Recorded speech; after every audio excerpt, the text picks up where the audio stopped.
You're listening to The Joe Cronin Show, a wrestling podcast with attitude.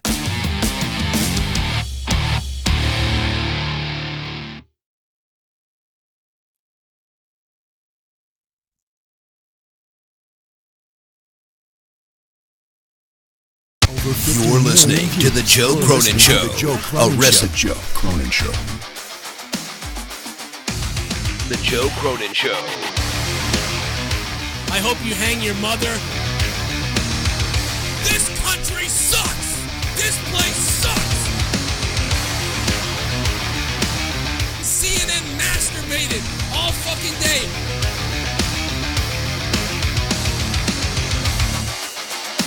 Dude, I will eat your fucking asshole out and then spit it into your mouth, baby bird style.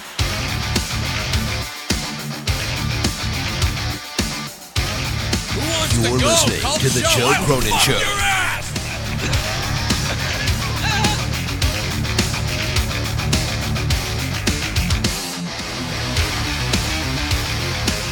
I want to kill myself! If I think it sucks, I tell you! The Joe Cronin Show.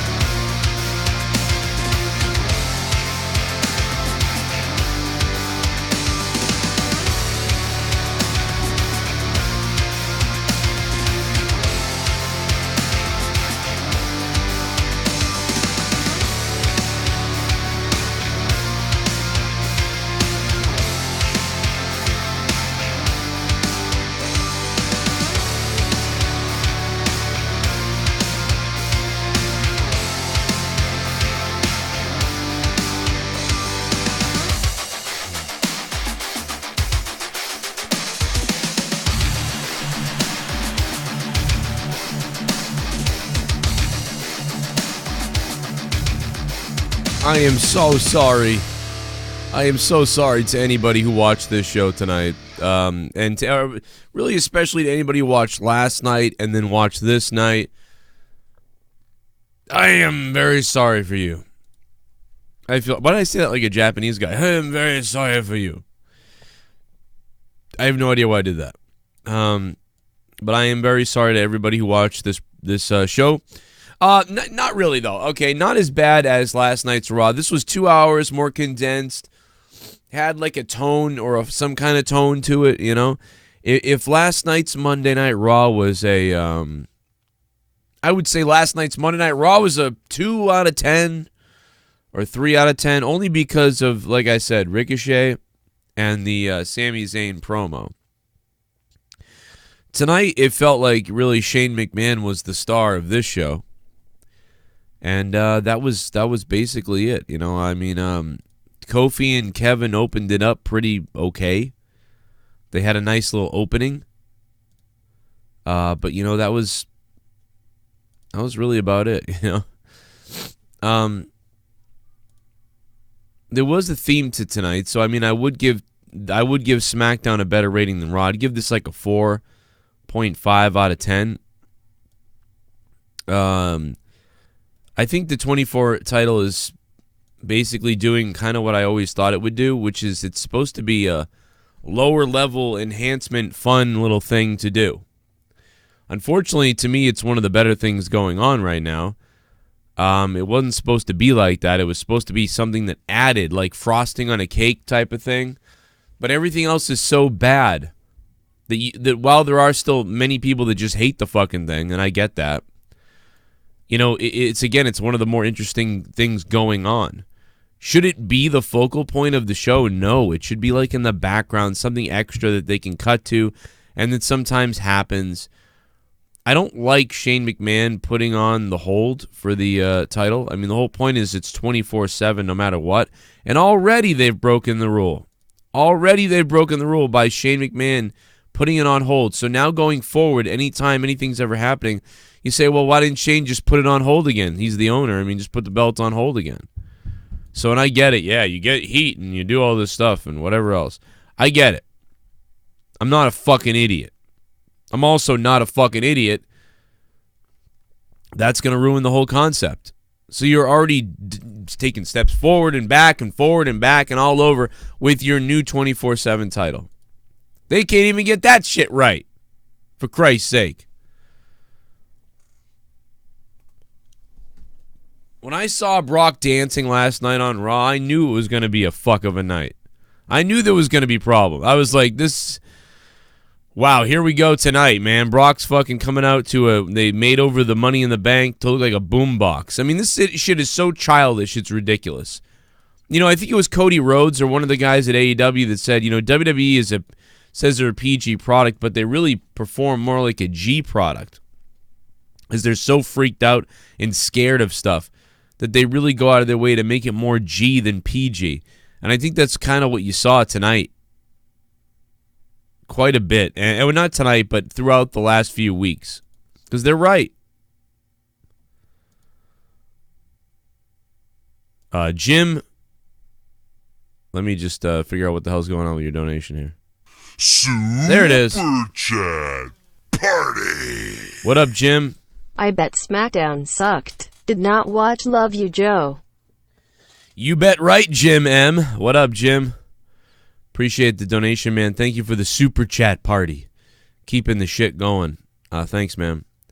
They also fixed a bunch of shit on Patreon. I want to talk about that in a few minutes. I'm trying to get hopefully my voice to get a little bit better here as I go, with the allergies still fucking kicking ass here on my body. We had an epic Twitch gaming night last night. I want to thank everybody who stopped by for that. But I'm going to go through SmackDown in just a second here and tell you what I thought and see what you guys have to say here in the chat and everywhere else. Tony Khan said it. Thank you, everybody. Tony Khan is the one who said it. He's pretty much right. Shit bomb. Holy shit, SmackDown was better than Raw tonight. My wheelchair actually stayed in one spot the whole night tonight. 5/10 tonight. Your wheelchair stayed in one spot. What the? Oh, Lex Luger. Oh.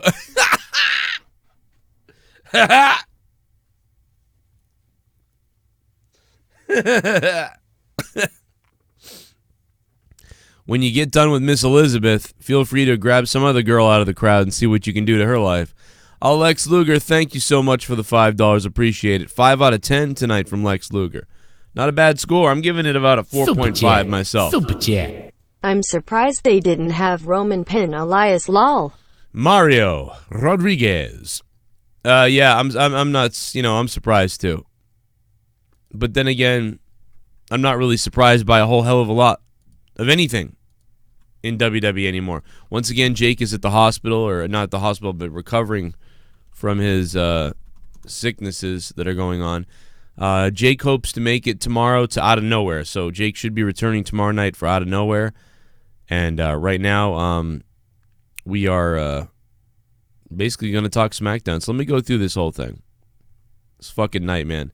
And even though it wasn't as bad as Raw and it was an hour less, I still fucking feel like I'm in a coma.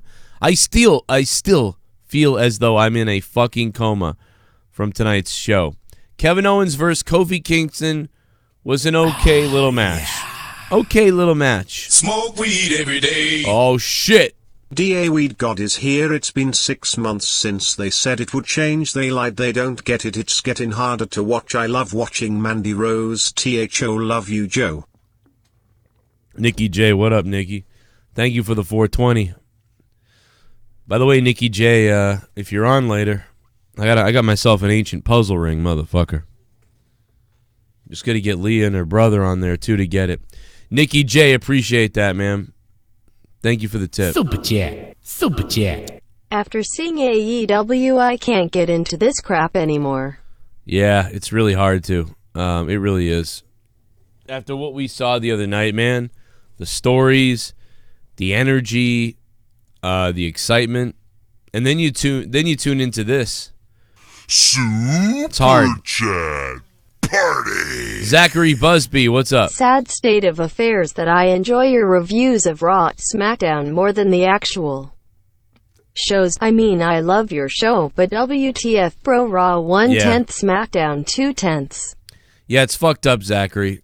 It really is messed up, you know, and that's been being said for about 5 years now, at least when I've been doing these reviews. It's like this should be a place where we all come to discuss what happened, Zachary. Thank you for the $10, by the way. This should be a place where we all come to discuss what happened and decide if, oh, I thought it would have been better if they did this, or I thought it would have been better if they did that, and how great is this? How bad is that, maybe? You know, and kind of like all these different dimensions that we can talk about. And this is like an enhancement to your experience. Like, you just watched wrestling, and you thought it was either a 7, 8, or 9, or 10 most nights. And then you come over here to this show, and this is like a secondary thing that's fun to do after you watch the thing you really like. But instead, you know, this has become, and I'm not going to say tonight because I am so dead tonight that my show probably won't be that entertaining. It's going to be a straight-up review. But you're more excited about what we're going to say here after it almost because what you just saw was the same thing over and over again every single week. Same thing over. I mean, dude, do we really need this many recap packages throughout a live SmackDown? It's a fucking 2-hour show.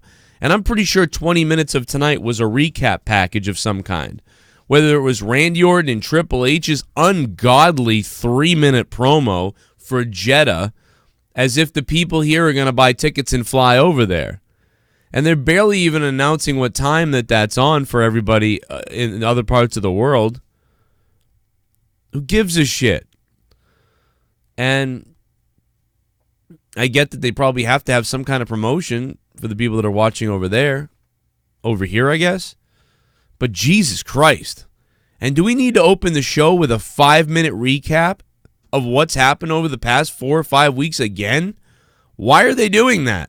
Why are they opening the show with a goddamn recap from every other week, every week? Stop it. Please stop. 30 seconds to a minute is good enough, not 5 minutes. You do not need a fucking 5-minute recap for what's happened on SmackDown, although maybe you do, because hundreds of thousands of people don't watch every week, and every week a little group of them come back and they've been off for 6 weeks, so they don't know what the fuck's going on.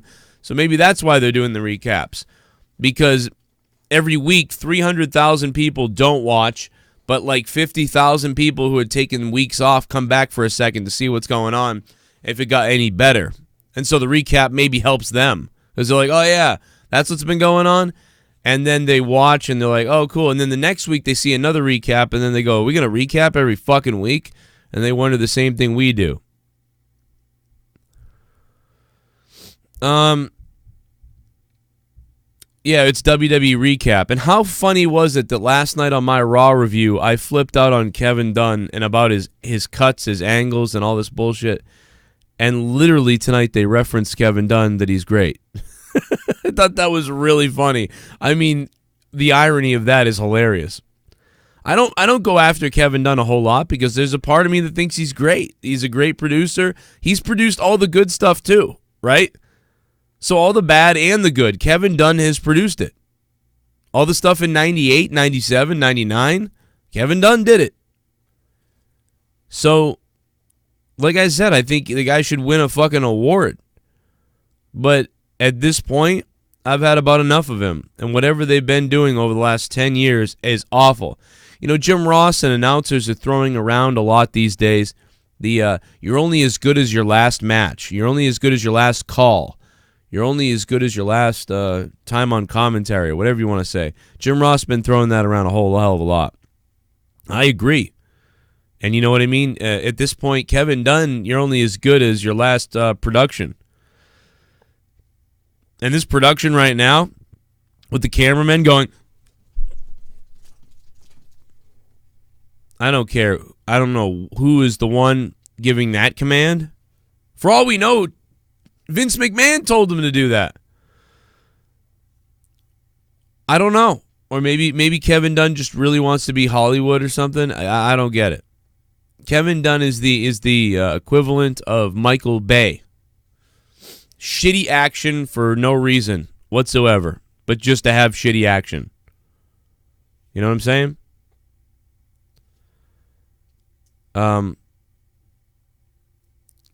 Yeah, no, I don't think that it's Adamant, what's up, bro? I don't think it's because of me that they mentioned him. It's just funny that I don't mention him a lot, and I mentioned him last night, and then they mentioned him today. Like, he's great.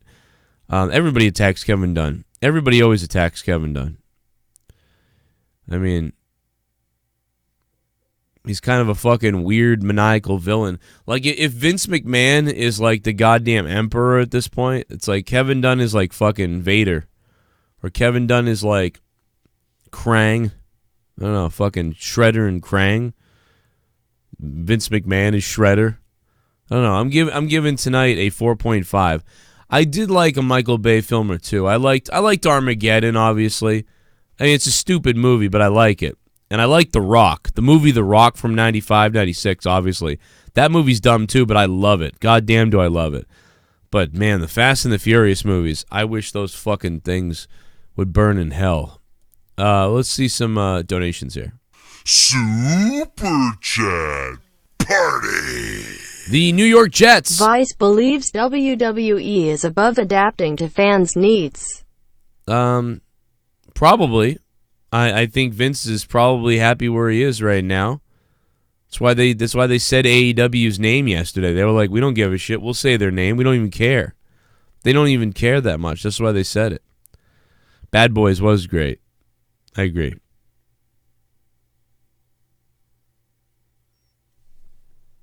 I thought SmackDown was a 4.5 out of 10, and in many ways I liked that they had a plan for a lot of stuff. It made a hell of a lot more sense than Raw did. You know, I didn't really enjoy it that much, but it made more sense than Raw did. You know.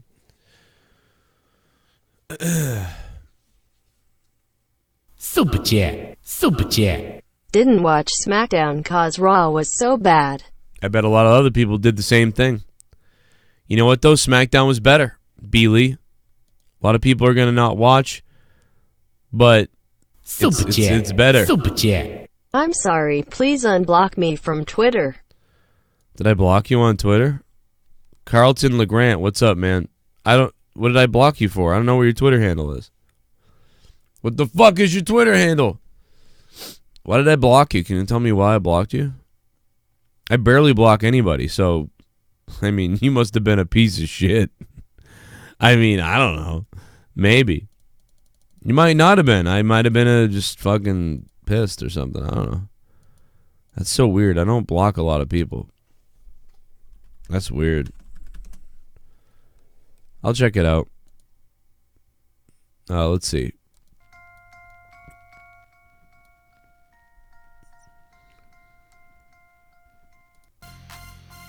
Donate $9. Donate $9 if you give 0 fucks. And if you're right, remember that? That was the old the donate $9 song before the new $9 one. Amazing. Yeah, Adam Ant's talking about Sami Zayn. Yeah, so they're gonna suspend Sami Zayn for his comments that he made or whatever to the crowd or whoever. Sounds like they're going to do that on Monday, it looks like, by all the stuff we have here. It looks like Adamant was right about that on Twitter. A lot of people mentioning this now. Basically, he's not going to Saudi Arabia. You know, obviously because of his background. So they're going to use that as the reason why. I don't even think they need a reason why.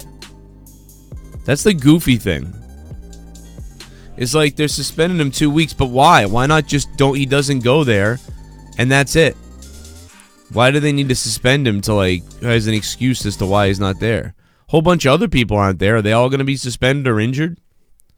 I mean, I guess AJ's injured, right? So they wrote AJ off with some kind of injury. They're saying Zayn won't be there because he's going to get suspended. I mean, I guess it makes sense. You can kind of you can use the story to get people. I don't know. Yeah, I don't know. Yeah, I'm going to take calls tonight. 339-226-6610. I love Sami Zayn, though. He's been going on the mic. Daniel Bryan crushed it tonight on the mic. Seriously. Daniel Bryan crushed it on the mic. But yeah, Sami Zayn will be suspended. It's a work. It's all fake. It's just to keep him out of Saudi Arabia. Because of his religion, he can't go to Saudi Arabia or whatever. So Owens versus Kingston was an okay little match. Kofi gets the win. You get the world champion coming out with pancakes, throwing them into the crowd. I just thought that was so lame. Kofi Kingston is really lame. He was bad on the microphone again. I didn't believe a goddamn thing he said. I actually believed that I could go beat him for that belt. Like right now, in the out of shape that I am situation, I feel like I could run into the ring and beat Kofi Kingston for that title. In his shoot especially. Because he just seems horrible. He's very bad now. I really loved Kofi. And I like Kofi. I still like Kofi now. He's a great guy. Very happy for him. I wrestled him once. It was 2005, but it was a while ago. 2006 maybe. But yeah, just didn't believe a fucking thing he said. Comes out with pancakes still. Stupid. The match was pretty good. I gave it like a 7 out of 10, 7.5 out of 10. Wasn't as good. I thought Ricochet's Cesaro match yesterday was better. I think this is too long, to be honest, maybe. I mean, I think they were trying to, tell a good story, have a good match, all that other bullshit. Mandy Rose, there was some backstage segments that were okay. Bryan, dude, when Bryan went off on fucking... There was a lot of backstage segments tonight, by the way. There was a lot of shit going on. When Daniel Bryan was shitting on Oklahoma and was like, this is why you have earthquakes from all the fracking, that was fucking hilarious. The earthquakes from all the fracking shit was funny as hell. Mandy Rose versus Carmella.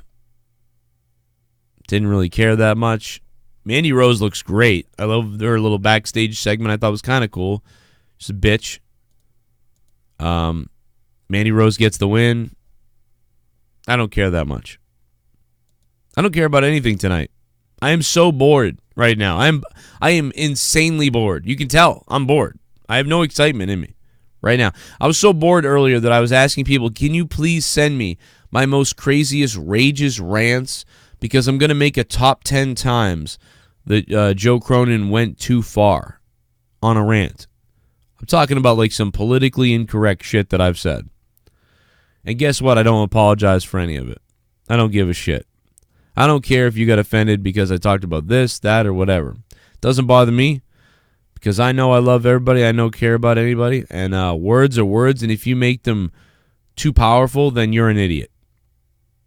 And I enjoyed every horrible thing that I've ever said to anybody. And you can take that to the bank and cash it in and write fuck you in the name too while you're at it. Anyway, a lot of phone calls have been coming in. I've been ignoring because I've been just in a blah. But let's go ahead and take one. 305, what's up? Hey, Joe, I have a question. What's your... I think the show was a 3.5 out of 10. Okay. And I'm wondering, what's your opinion on Alistair... the past few weeks, they've been doing these like dark promos with Alistair Black. What is your opinion on those? Do you think they're horribly produced, or do you like them? I don't understand what they're doing. I mean, if it makes sense in the end, then I will like them more. I'm kind of like, what's he going to do tonight? And he's like, you're all waiting for me to call somebody out or make some kind of move. Well, I'm waiting to be called out or whatever he said. It was like, okay. That's weird. I don't, they don't seem that great. They seem okay, I guess, but it seems, this one particularly was weird because the other ones were like, he was trying to say something and you're like, what's he trying to say? What's he getting at? And then tonight he did it again and you're like, okay, what's he saying? What's he getting at? What's it going to be? But then in the end, he really just says, oh yeah, never mind all that stuff I was saying. Really what I'm saying is I'm not going to call someone out. They're going to call me out. But it was like, well, what the hell was all that other bullshit you've been saying then? About like mankind's reinventing itself from the sperm of a whale. Like, what the fuck was he? I don't understand. So yeah, that's my opinion. Is I have no idea what he's doing right now. I mean, honestly, Mojo Rawley's shit makes more sense than his, and Mojo Rawley was kicked to the curb. That's my opinion. Yeah, and honestly, his sometimes honestly his promos are random, and honestly, this seems like the whole Bray Wyatt situation. Bray Wyatt didn't really. His promos never really made sense to me, honestly, either. Do you agree? Right. No, I agree. I think he would just basically, Bray Wyatt every time would call somebody out, but when he did it, and then he would say all this like dark shit and whatever, and then he would lose to them. That's basically rinse and repeat Bray Wyatt. Yeah. With Allison, specifically for him, he's a better wrestler than what's his name. His promos are okay, but he should be focused on his in-ring work and stuff like that, and have a manager. Allison should have a manager. Do you agree? He could have a manager. Yes, that would be fine. I agree. He could have a manager, but even like let's simplify it, right? You can simplify Aleister Black if you don't want to get too crazy. Aleister Black defeats somebody in the ring, right? He not only defeats them, but he really beats the shit out of them. And he hurts them almost. And after he beats them, he does some kind of weird fucking thing on them. I don't want Aleister to be too dark. I don't want him to be Bray Wyatt too. I don't want him to be Undertaker. I just want him to be a little bit fucking weird. And so I think after he beats somebody, if he did his whole thing where he crosses his legs Indian style and sits there and looks at them, and then he kind of puts his head up in the air and then opens his hands up and like closes his eyes and like whatever, and it's like, what the fuck is he doing? He just beat this guy in the ring, and now what the hell is he doing? And Corey Graves is like, this guy's going into some other world right now, whatever. And it'd be cool if Aleister Black could even have a skull. He'd go out and buy a skull, and he could do a promo where there's candles and all this bullshit behind him, where he's doing like a celebration, some kind of ritual where he celebrates something. I'm celebrating your... Like Papa Shango, kind of. Kind of like that, but like less. They don't have to go that cartoony with it. It's more symbolic. Like, every time you beat a man in the ring, you take something from him. He never forgets the way you beat him when you really, really beat him. And then he could take the skull and he could write the guy's name on it. Then he could put it behind him, and he could start fucking adding to that collection. Like, and that's literally like in his house, in his basement, and he's weird. So it's nothing too crazy like Bray Wyatt or Supernatural, but just kind of weird. Like, he's a weird guy. He literally does. And they could even go there, send a WWE.com person there to his house, and he's totally normal. He's like, well, this is where I have my cellar, where I celebrate my religion or my spirituality. And the reporter could say, well, what the hell is that? What's your religion? What's your spirituality? And he could say, I don't talk. Satanic or something No, he could say this. He could say, I don't talk about it. I don't talk about it. Well, she's like, well, wait, why not? Well, what is it? What type of ritual? What type of thing is it? And he's like, only the ones who understand and are touched by it or something can understand. I don't talk about it. Okay.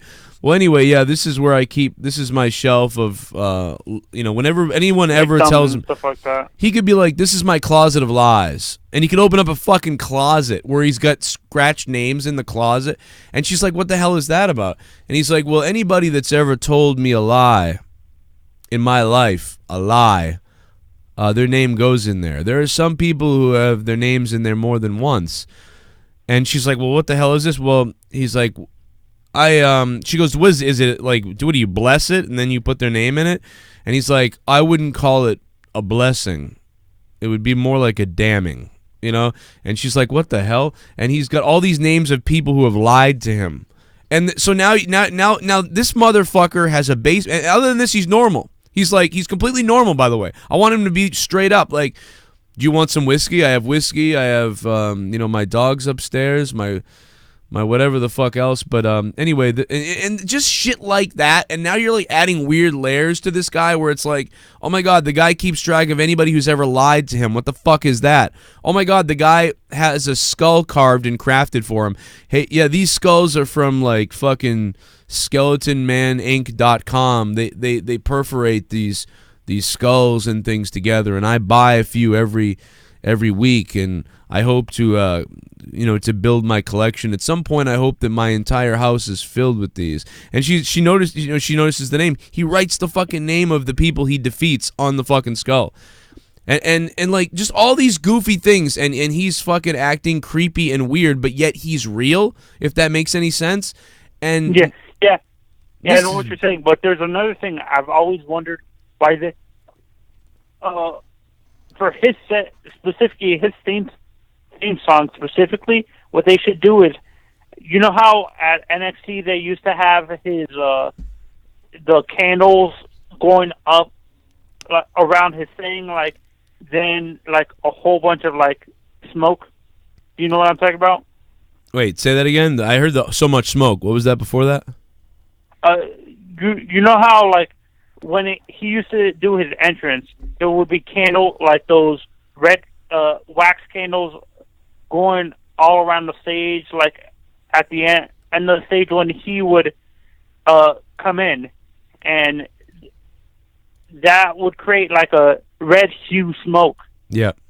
And that would prevent them from seeing him, from the fans from seeing him. Yeah, like he comes out of the smoke, and that's cool. Like, yeah, I get that. Yeah. Yeah, that could work. Yeah, I mean, visually NXT does everything better somehow, yet WWE has the capability on the main roster to do the same thing. Same thing with Ricochet. When Ricochet throws his hand up in the air and opens his palm up, and those fucking laser lights used to hit his hands, and it was like, that was like wicked cool, and now it's just smoke and flashing lights, and it's like, no. I think Vince is cheap. I think it is what it is. He doesn't want to put that up on the ceiling every show. I mean, I don't know. I don't get it. I thought they could do that every show. I don't know why they can't. Yeah, and honestly, the whole Raw situation, Raw was horrible last night. The whole Sami Zayn thing, that promo was amazing, but besides him and the match with Cesaro and Ricochet, everything else was horrible. I agree. Yeah, I agree. I did like Sami Zayn, talking with the crowd. I thought it was going to be horrible, and then I thought it was pretty good. I thought it was pretty okay. It wasn't. And everything that I say is good is all stuff that just should be pretty good anyway, and should be like on the middle of the card good, and then there should be way better shit above it. But instead, these little things like, oh, a wrestling match on a wrestling show was good. Oh, Ricochet and Cesaro was a pretty good match. Oh, who would have thought, like, on 3-hour show that they'd have one match that was pretty good. And it wasn't amazing, it was just pretty good. And I have a question, Joe. Yeah. I'm not sure if you can answer this. Why is it that WWE has problems with superstars going to these Saudi Arabia shows, refusing to go to these shows? Instead of doing those, I know they make a ton of money off these shows. Why don't they do more special shows for the military and stuff like that, and have those shows raise money for military causes? Like, do a special show that raises money for like Veterans Affairs and stuff like that. Well, they do that. They do a little bit of that, but here's the thing. I mean, yeah, that would be wonderful. You know what I mean? Why doesn't Joe Cronin give 30% of all his donation money to the vets? Why doesn't anybody just give half of their money to somebody else? Why doesn't somebody who works a full week at work donate that week's paycheck? Because it doesn't make any sense. Because Saudi Arabia is going to give them $200 million. So you're saying, hey, lose money and make vets money and give back to the vets instead of make $200 million. You know what I mean? Like, I'm not saying maybe do one of those shows a year, not do multiple of those shows. Maybe, honestly, they do tribute to the troops every year. They do tribute to the troops every year. But you're saying raise them more money, not just Not just put on a show for them, like do a huge show somewhere. Yeah, like a special, like live pay-per-view, not live pay-per-view, like a live special on the WWE Network, where you do bring superstars from NXT UK and NXT and the main roster, and do like one of those specials where you basically, that raises money for awareness for veterans and stuff like that on like Memorial Day and Veterans Day specifically, those 2 days, because those are military awareness days. I mean, I'm game to help the military. I wish they would do more, but I don't know. They can't even do what they're doing now. I mean, they should do more. I mean, I don't even like that they do cancer awareness. They should be doing more to help actual cancer research, but I'm not going to tell them what they should or shouldn't do. They can decide what they can do with their money and with how they want to make money. I don't need to tell WWE what they need to do. Some people, they're going to do what they do. I mean, they won't make a lot of money from that. You know what I mean? They could do that and they won't make a lot of money. They would be better off with a telethon. You know what I'm saying? Like, if you want to, like, real quick, just to entertain the caller. I mean, I didn't understand why he was getting into that, but just to entertain the caller, a telethon would be way funner. Like, where everybody could text to get, like a Cyber Monday type of deal, where people can text for matches they want or things they want to hear or see.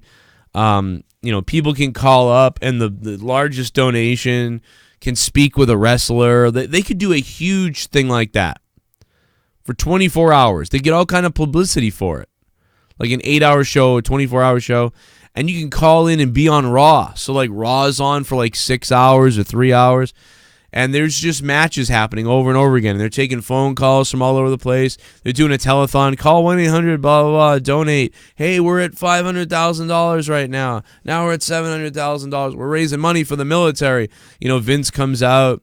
If they raise $800,000, Vince has to come out wearing women's underwear. Like, I mean, they could do that would be an amazing idea, I think. If they raise a certain amount of money, this will happen, that will happen. We'll have a title match now all of a sudden, whatever the fuck. If you wanted to do that, that's what I would do if I was WWE. If I wanted to get press and do something wacky that's hasn't really been done. I don't know if they've ever done anything like that. Have a live telethon during Raw or something like that. Probably would suck, but that could raise some money. Like, that would actually raise some money, because what you're suggesting would probably only raise them between $30,000 and $100,000. $30,000 to $100,000 if they're lucky. It wouldn't be a lot. But if you were to put up a phone number and say, "Hey, all of Raw, we're raising this money, blah blah blah," and if we hit the goal, this will happen or that will happen. And they could have legitimate goals, like at 10,000 this happens, at 200,000 this happens, and then like at 500,000 it could be like Vince fucking comes out in his panties in fucking women's underwear, like with a baby bottle in his mouth or something. I mean, I don't. And then like is the referee in a match with for the Universal title or whatever. That type of shit would be funny to me. Oh, man. Let's see what else we got. Super Chat Party. There's Joe Jones. Shit better than Raw, though. Yeah, I think it is. Joe, I think it's better. I think last night was a 2 or 3 out of 10. I think tonight I gave tonight a 4.5 out of 10. I thought it made a little more sense than last night. Shane McMahon's whole thing is pretty decent, but again, like that's not a main story right now. That's not main entertainment. It's good for like the lower end of stuff, like the lower mid card to middle mid card. The 24/7 belt should be the lowest of the mid card or the lowest of whatever, and that goes on in the background of everything else. Now it is going on in the background, supposedly everything else. But it really was a main focus tonight, and it got involved in the main storyline, And the main storyline feels like a middle of the road storyline. Super Chat Party. Roman can eat my slong 'cause I wanna choke that F. Damn. That's some savage shit from Joe Jones. Joe Jones, thank you, man. I also want to shout out to Sith Negan. Sith Negan on Twitch last night dropped 25,000 bits on Twitch, which is like over $200. It's fucking crazy.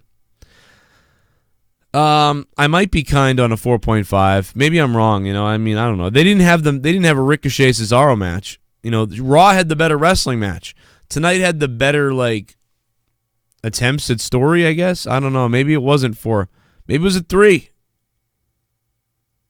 I don't know.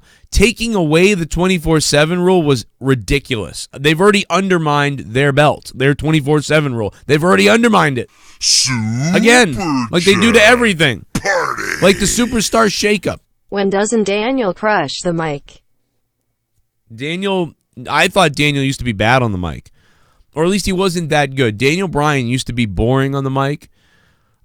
He was pretty good as a heel before, but this is gold. What he's doing right now is great. The best thing about SmackDown tonight, to me, was Daniel Bryan on the microphone. He was really good.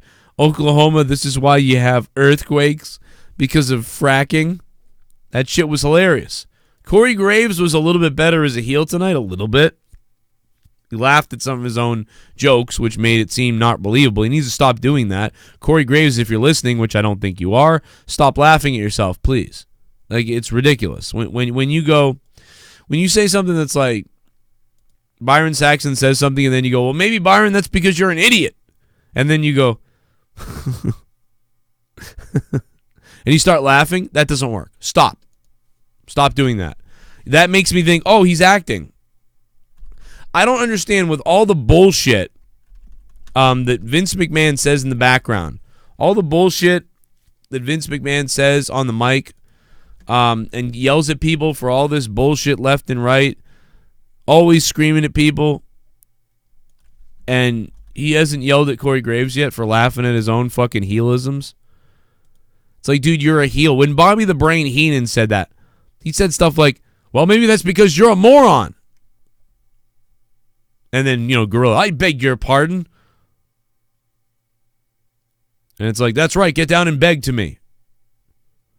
He didn't say, well, maybe because that you're a moron. Stop it. Corey Graves, stop it. Some of the things Corey Graves says are good and funny when he's heelish. But again, like I said, sometimes he says something that's pretty good, but then he steps on it right afterwards.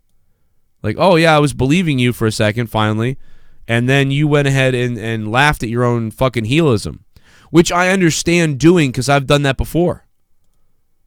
Because sometimes you're like, I can't believe I just said that. And it's most of the time he does it because it's a spur of the moment thing. You know what I mean? It's normally when he does this spur of the moment joke on somebody and then he can't help but laugh. Now, I've beat a dead horse with this before. Probably like most of you guys have seen me show this as a example like 70 times. I did this. I submitted heel commentary to a wrestling company once.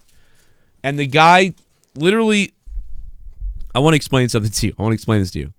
We've all heard Corey Graves laugh at his own fucking heelisms. We've all heard it. You have. I think you have.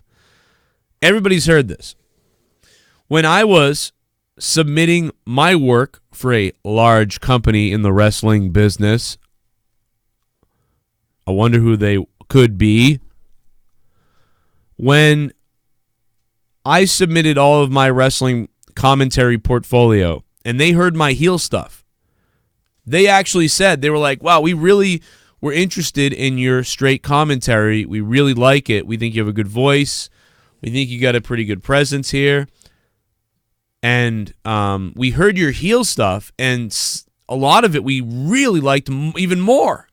We liked your heel stuff more, but unfortunately, right now, we're not really looking for anybody who does heel stuff.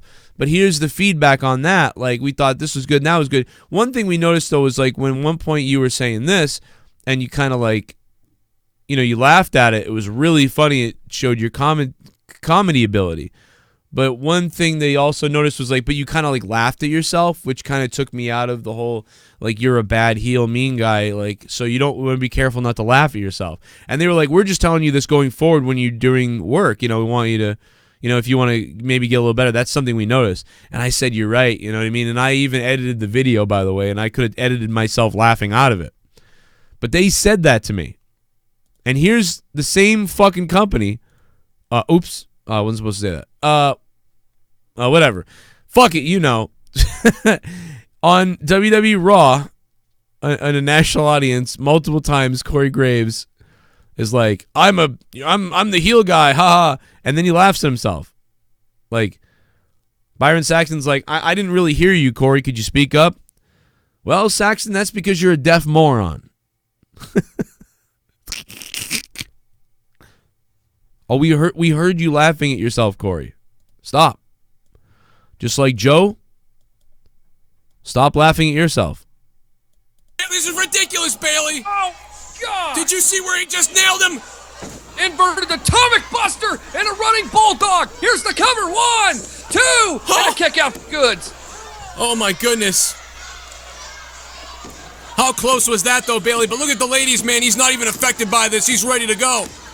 Can't even get to his feet. He's almost up. He can't even get to his feet, Joe.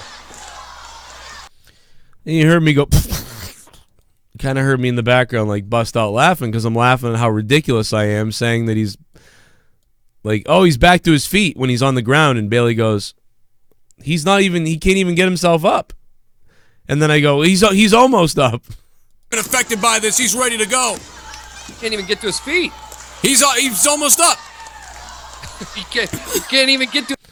So I bring that up all the time because I constantly see that from the actual fucking sort of tweener heel announcer, Corey Graves, who is a great talent. I think Corey Graves is great in many ways. In fact, when he was in NXT, I was like, get this guy up. Get this guy to the main roster. But the Corey Graves we have on the main roster is not the same Corey Graves we had in NXT. And on top of that, you just got to be a fucking heel, man. You got to stop laughing at your shit and, like, smirking around. I don't know. The tweener, I don't like the tweener thing. I get it. That, like, it's almost like he plays it as he's kind of being a dick, but it's not really. He's still friends with everybody. That's how he's doing it. Where Bobby Heenan would sort of be a dick, where it was like he was kind of friends with Gorilla, but he was also really a dick. So much to the point that you didn't know at any point if Gorilla Monsoon would start to try to fight the guy. And that's what I would rather see. Super chat. At X-Files 2099, I put down hockey and called you a beggar. Why did you do that? Why the hell would I unblock you then? Why would I unblock you if you called me a beggar? And then why would you donate to me if you called me a beggar? You know what I mean? I don't get that. I mean, it's not a beggar. It's the donations fund the show. Advertisements fund the show. Patreon funds the show. When people do a radio show, they have hundreds of sales guys call all over the place, like, "Hey, you want to buy some ad revenue on our show?" Instead, I work where you can donate or tip the show and keep me on the air. If I don't tell you that I can take donations and how to do it, we don't have a show. And Patreon, if we don't have enough patrons, we don't have a show anywhere.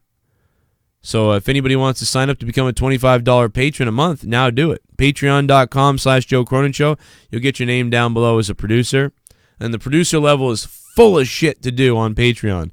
Go check it out. There's also $5, $2, $1, whatever. You get a bunch of shit back. You don't just go on Patreon, give me $5 a month. When you go on Patreon and you do $5 a month, you get a bunch of bonus content that you can't hear anywhere else. It's a huge fucking thing. There's 385 patrons for a reason. But yeah, that's basically what it is. But I mean, I'll forgive you and unblock you, I guess.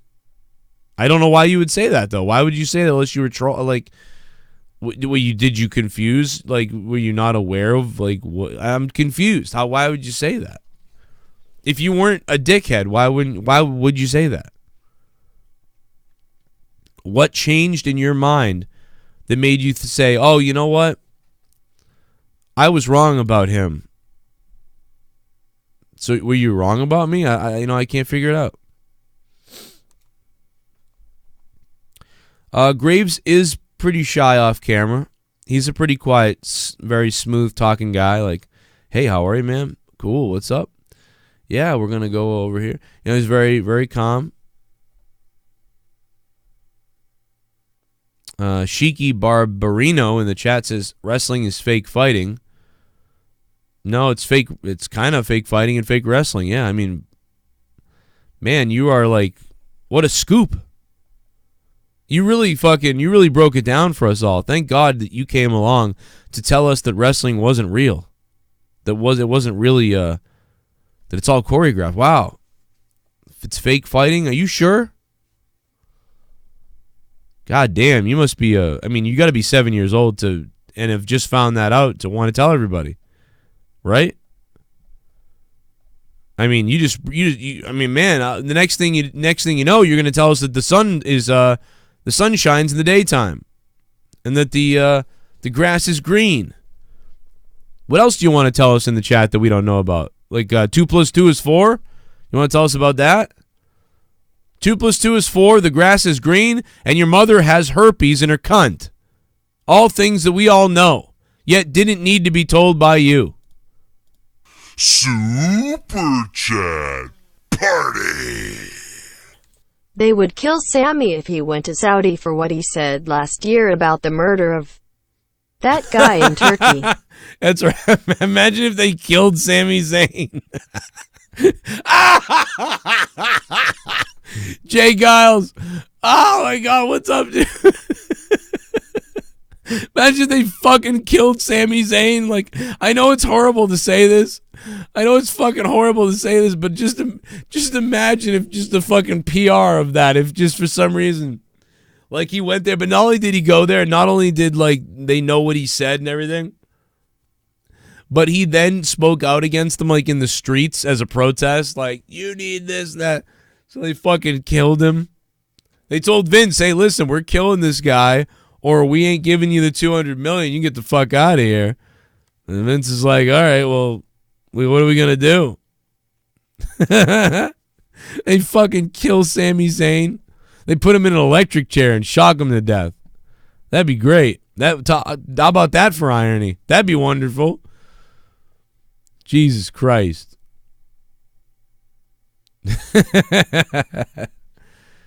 Joe, everyone in the WWE watched Double or Nothing except Vince. I bet you that's right. I bet that's true, Gregory, in the chat. I bet you that's true. I bet you most everybody watched it, but Vince just heard about it. Oh, yeah, I heard it was pretty good. That's funny. How many people they have? 11,000, Vince, or 12,000, or whatever it is. Oh, when's the next show? October. Oh, we do one every week. That's my guess on his, basically what his, around what his reaction probably was. 781, what's up? Yo, what up? What's up, man? The only thought I had right now is that how low the WWE Walker morale is right now. And when you look at it, like, how much Saudi money they're getting for, like, almost, like, doing one event. Some of them don't even go. Like, the women get paid for doing nothing. Yet they have no company morale where they're mentioning AEW, they're tweeting it all the time. It's just like everyone's looking to turn on Vince. And I think it's hilarious. They're making way more money than they probably should, especially with the Saudi money. But there's still no loyalty there. There's just no good feeling about WWE, and they work for the company. I mean, how good of a sign? I just think that WWE is a really vulnerable spot where they're like WCW used to be when they were winning the ratings against WWE.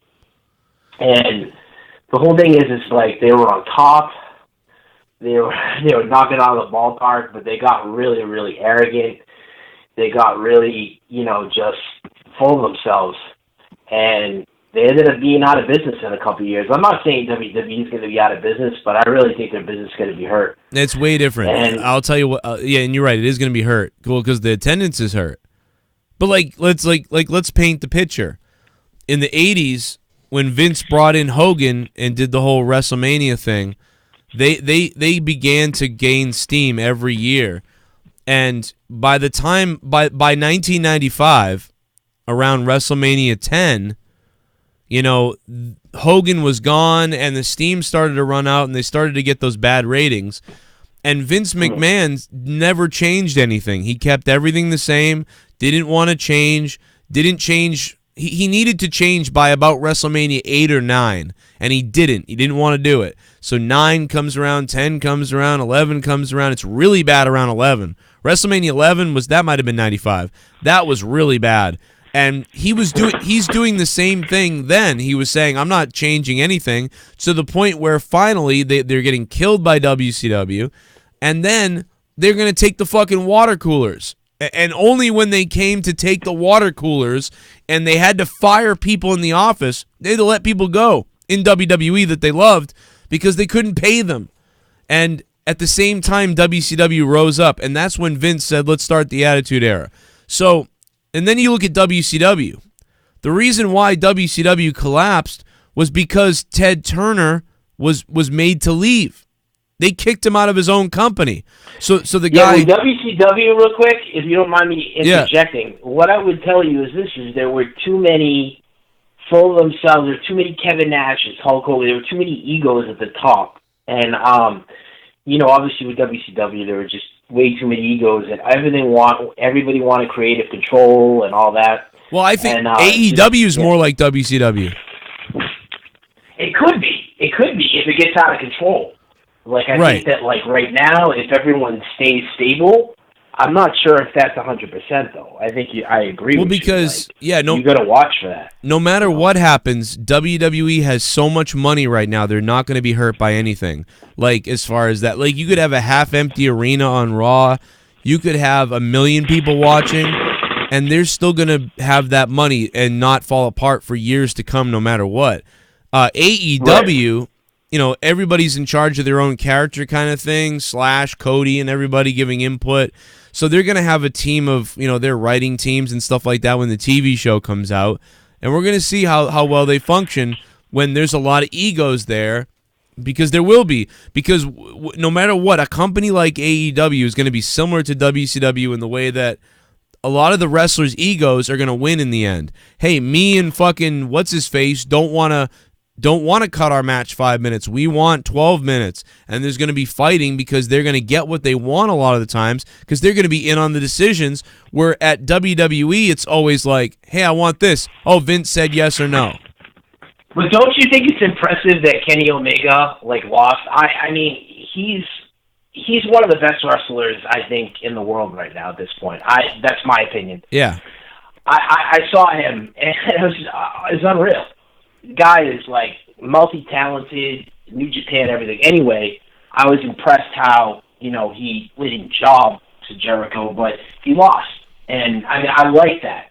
So I don't think the egos are gonna affect anything. But I think what's gonna be really telling, just to end this, I think what's gonna be telling is when Triple H maybe takes over after Vince takes over for XFL. I think that's the only hope that the WWE has at this point. I mean, I'm telling you, it feels that way. I think he's going to just bow down to the G-rated product, and I just think I look at WWE's morale, and I think that's just a sign of maybe one of the worst things happening is that it's just going to be a huge decline, and I'm not sure what WWE can do. Yeah, I agree with you. I think you're right. Good call, by the way. 781, so you're near me. 781. Are you a Bruins fan? 781. Let's fucking go. Sorry. Pretty good call. Pretty good caller there. Good call. Really good call. Had to make me think. Yeah, no, I don't think that Cody Rhodes and all them are Nash and Hall and Hogan and shit like that. Like, no, I don't know if you'll ever see those type of egos again. You know, but that's what's missing. Can we all agree that that's what's missing, though? Is there any Stone Cold Steve Austin egos out there? No. Are there any Rock egos out there? Are there any Shawn Michaels egos out there? I mean, maybe Sasha. Sounds like. But where are all those egos that we used to have? Hulk Hogan, you don't get any more of an ego liar than him. Here we go. I'm about to get it, man. Great call. About to get it, man. Here we go. Narb Speckaho. Oh, no.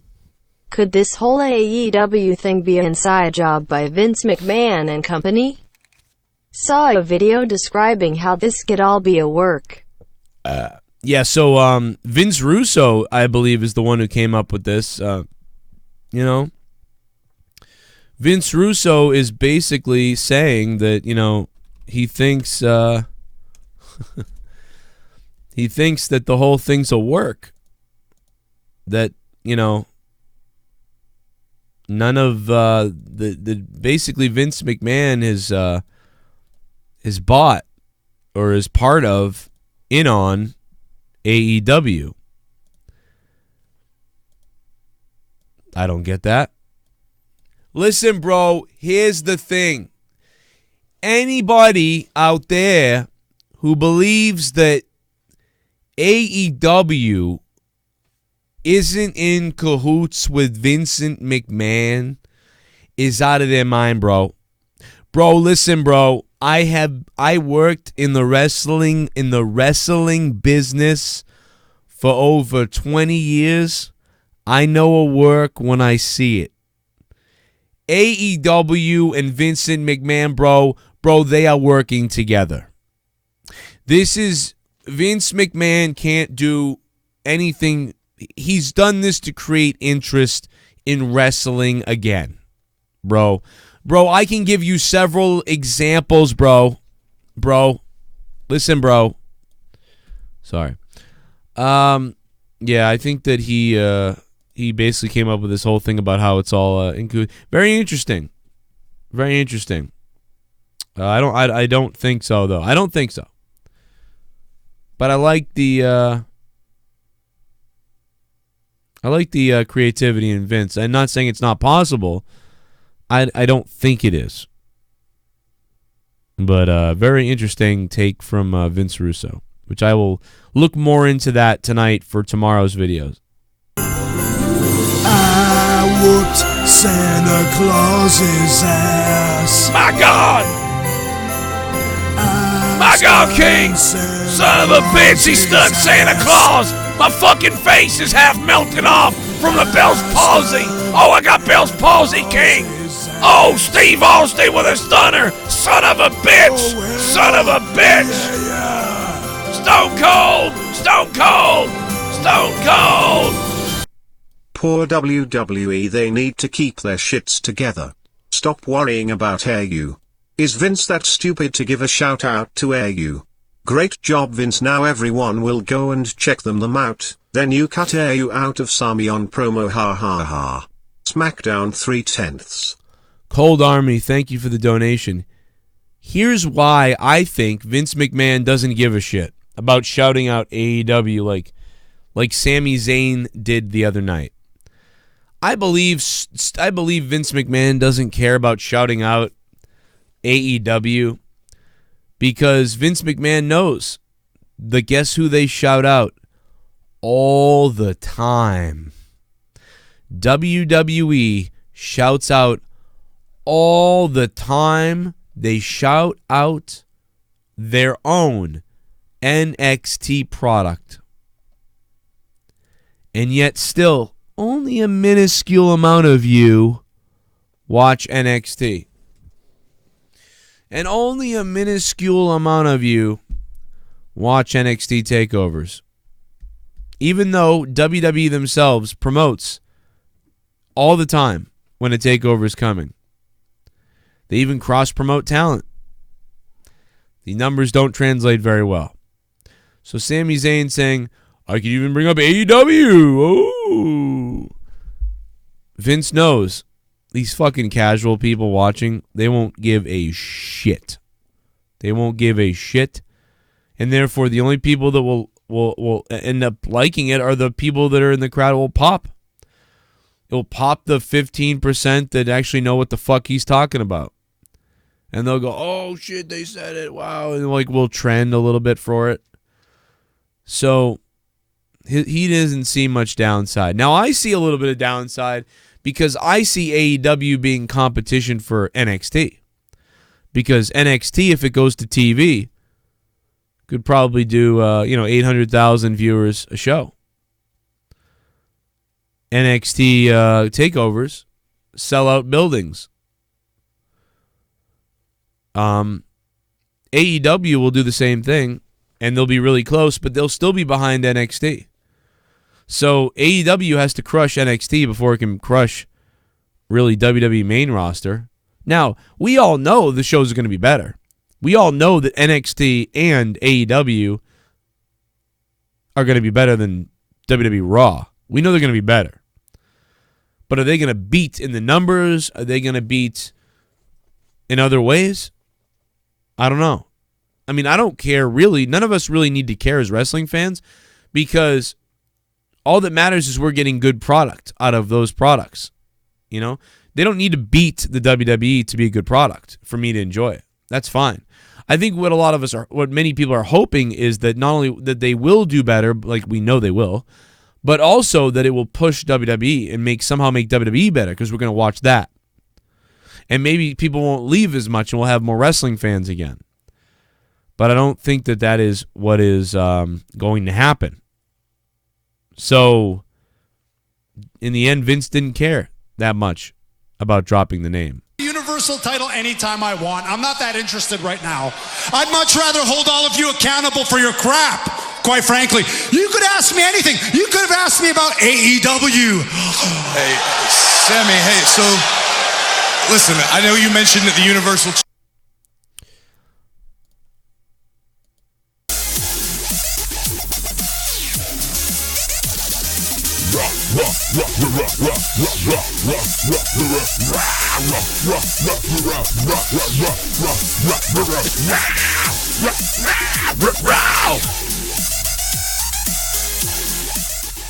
What up, Cryback? How was Smackdown? I didn't watch because last night still makes me want to defecate myself while lying naked on my front porch, and then proceed to kill myself while looking deeply at a picture of Vince McMahon. Jesus. What has happened to the WWE? Fuck me. Robbie Hyde, thank you very much for the $4. Robbie Hyde, it was all right, but don't watch. It's not worth watching, really. It's 4 out of 10 from me. Robbie Hyde, thank you for the $4. Yeah, of course Sami Zayn's promo was scripted. And they're going to pretend it wasn't, and he's suspended. Super Chat Party. He's going to get a 2-week suspension. Chrisley knows best better than this shit, no cap. I bet you're right, but I can't even watch Chrisley Knows Best, that creepy fucking goblin-looking fuck. I can't watch him like, Chrisley knows best. Chrisley knows. Chrisley doesn't know best. Chrisley knows how to pretend not to be a cocksucker. Chrisley knows how to be a married guy who should suck a dick. That's what Chrisley knows how to do. I'm not watching that shitty show. So I won't even watch that. So I'm all set. Joe Jones, thank you, though, for the $1.99. Appreciate that. Joe Jones. 574's on the phone. What's up? Hey, bro, do you think NXT TakeOver is going to be good? Usually is, so I would say yes. Considering I believe I've given every TakeOver a 7 and above. Yeah. Bro, WWE is more fucking retarded than Tommy C on a Tuesday night. Tommy NC or Tommy C? Tommy C, bro. NC, whatever the fuck his name is. Tommy NC? Well, there's two different ones. There's the fucking Debe one. Fucking. Oh, yeah, Tubby Pants? Yeah, fuck you, Tommy. You listening? Yeah. Rest in peace. F Tommy's corpse, everybody. F Tommy's corpse in the chat. F Tommy's corpse. F Tommy's corpse. Thank you for the call. Didn't know if he was talking about my former co-host Tommy C, or if he was talking about Tommy NC. Hey, Tommy, if you're listening, what's going on, man? How's Germany? I'm just kidding. What's up, Tommy? How's Germany? Oh, fuck. Do a little basketball dance off the concrete. I mean, I'm just so sick of you little meth head devil worshippers. I'll be honest, I'd like to take a big bite out of your face. Who the IC champion, and I live in Oklahoma, and you couldn't pay me to go to a WWE show. I think, isn't Finn Balor the IC champion? And Finn Balor is also injured. Because I think Finn Balor maybe Finn Balor isn't going for the Super Show either. So I don't know. Finn Balor hasn't been. I think he's the IC belt champion. So the Intercontinental Championship's been buried, just like all the tag team championships have been buried. It was funny when Corey Graves said, "By the way, Elliot, thanks for the $10, Elliot." God damn. Let's see what else we got. Shit bum. This break brought to you by Viagra. As out-of-shape wrestling fans, there is a chance that 90% of you have erectile dysfunction. Yes. Side effects may include loss of vision and sac bloat. Ask your doctor if Viagra is right for you. Official sponsor of JCS. P. Fizzer, thank you very much. It's true, man. The more weight you gain, the more your dick shrinks. It's not good. Like, seriously. And if you start running around when you're fat, like when I was really out of shape, and I wasn't really that fat anyway, but when I was out of shape really bad, I'd run around and it would just shrivel up, man. I lost 10 pounds, and all of a sudden it was like, look, and then it would get hard. It would get really hard and long. You're my man. I wanna see you naked. Give me that Superman punch in my rectum. Give me that Superman punch in my rectum. I don't care if your whole fist goes up my asshole. Roman Reigns. Roman Reigns. Was your earlier first date seeing Cloverfield? I love that movie. My son champion. Hello, son champion. Yes, it was. You heard right. Wow, you remembered that. That's crazy. Yeah, Cloverfield was the first movie I went to see with Leah. It was 2007. I saw J.J. Abrams was directing it. I was really into J.J. Abrams at that time. He was just coming out of his underground sort of stage there. Super Chat Party. You are correct. Thanks for the $14. Joe Jones is Christ. Jeremy Pasta, what up, Jeremy? Joe Jones is Christ. I think we all know that. It's going around in the chat right now that you are Christ, Joe Jones, if you're listening. Joe Jones has died. Joe Jones has risen. Joe Jones will come again. I'm sorry, guys. I'm in a weird mood tonight. I have no Jake tonight either. So I'm unhinged all night. You get unhinged Joe all night when Jake is sick. Jake should be returning tomorrow. Hopefully he's not having any more bleeding and problems and shit like that. So send him some love on Twitter. He's fine, though. Don't freak out about how bad he is. Just you can say, I don't know. At Countdown Edited. Follow me on Twitter as well, at CorruptedPod. CorruptedPod. Thank you. Chat Party. Jeremy Pasta. All hail Joe Jones. Spread the gospel. All hail Joe Jones. Jeremy Pasta, thank you, man. I really appreciate it. I'm glad the train's coming. Hey, 410, what up? What's going on? Is this the Joe Cronin show? This is the Hoover Party Hour. Oh, is this not the SmackDown Live review, huh? No, it's Joe Cronin. What's up? Oh, what's up? What's going on? How was SmackDown tonight? I didn't even watch it. Thank you for the call. Appreciate that. Let's try again. If you call and ask me how SmackDown was, I am going to hang up on you. Just so you know. If you call me and you ask me to tell you on the phone how SmackDown was, I am going to hang up on your candy ass.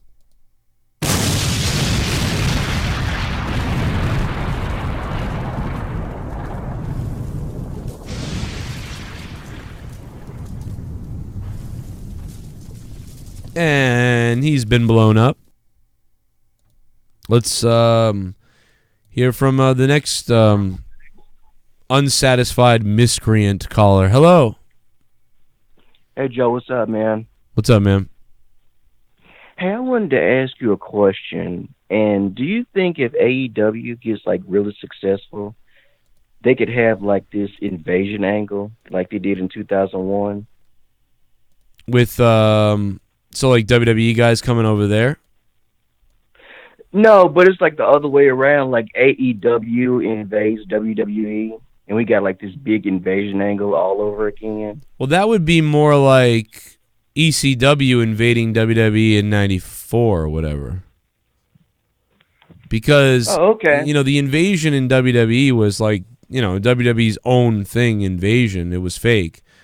So, unless Vince is going to buy out AEW and then do that, I don't think they're going to... If they're going to work with each other and then do an invasion thing, then you're more thinking of that was done by ECW in the early 90s with WWE. Vince allowed the ECW guys to come over and do this invading thing because, again, he was working with them. At the time, he just saw them as a little shit, and he wasn't worried. So if Vince ever allowed that, that would tell you how much he doesn't give a shit about this company. But knowing that, he never did that with TNA and never did that with other people, and that the investors probably wouldn't like that. So I'm going to bet... Well, I just want, like, a good storyline. Well, I mean... I want one too, but there's a lot of other ways to do that. I mean, what you're saying is like so weird. Like I get it though, but I can't believe that would happen at all. I just can't believe. I can't see that. No. Well, the reason because in 2001 it was like such a failure, and I was thinking, if but it's a different circumstance. Like it's not. It can't happen again because it didn't happen in 2001. You know what I'm saying? Like, are you talking about AEW or NXT? No, I'm talking about AEW. Because that's never happened. It's never happened that a mega company, a large TV company with a major wrestling show would invade WWE. That's never happened except for WCW doing it. But they were only on TV at like 1 a.m. on local channels around the country, and they held pay-per-views, and that was it. You know what I mean? Like, that's never happened. You're trying to get a redo of what happened in 01, but this is an example of it. It's a completely different situation. So, in 01, it was WCW went out of business, so Vince took guys he owned anyway. That was a horrible storyline. It was. I mean, some of it was. Some of it was all right, but they didn't do anything near what they... I remember thinking the same thing at the time. I was like, man, that was kind of lame. You finally own WCW. You can have all this WCW talent. But at the time, I was unaware that almost all those guys were under contracts to where they didn't need to appear. They all make money if they stay home. So that's why it was so bad, because you had all the jobbers of WCW, all the mid card and below, other than maybe Booker T or one other. Jeff Jarrett, Ric Flair, everybody else, they were staying home collecting their money.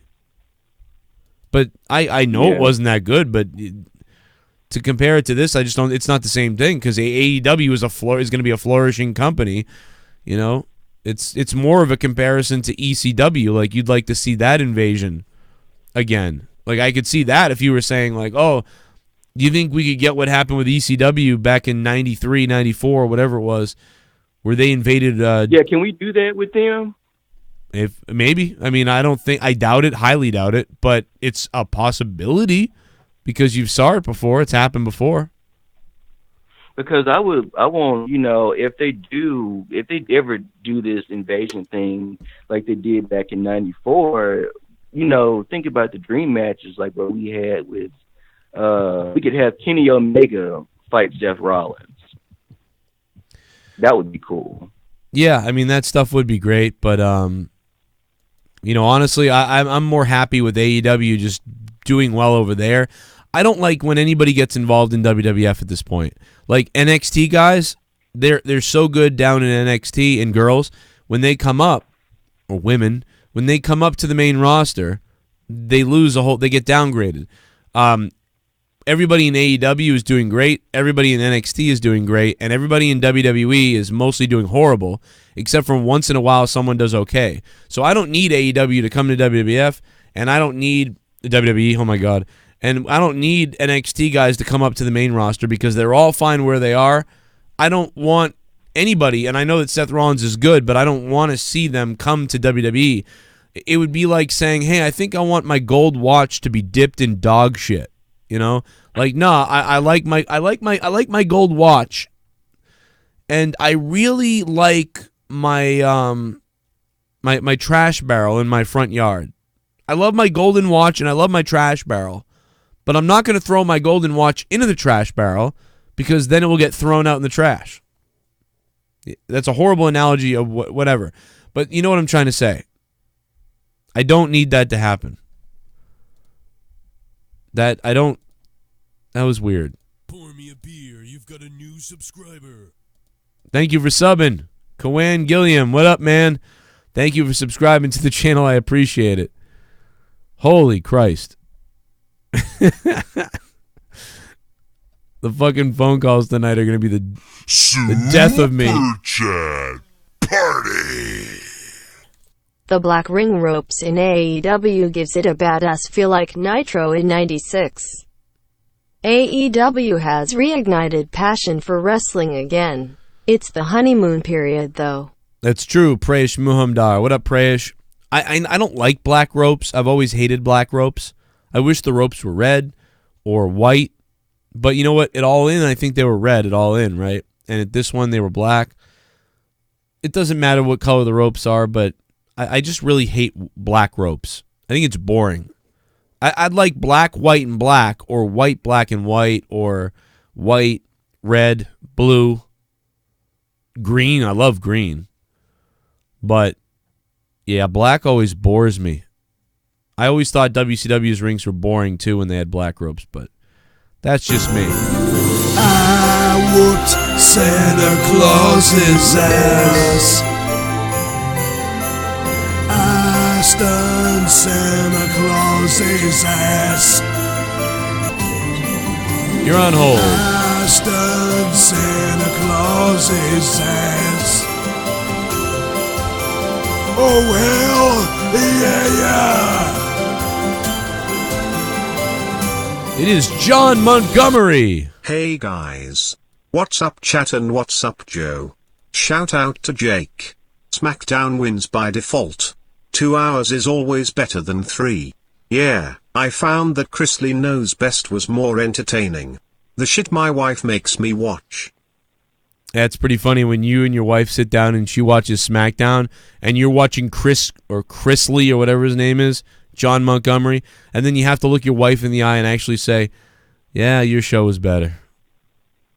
Your show with a guy who's pretending to be straight, not gay, with his family, is more entertaining. I mean, honestly, it's way more entertaining to watch Chris Lee pretend to be a straight white male, to fake it in front of his kids and everybody because he's afraid of his religion condemning him.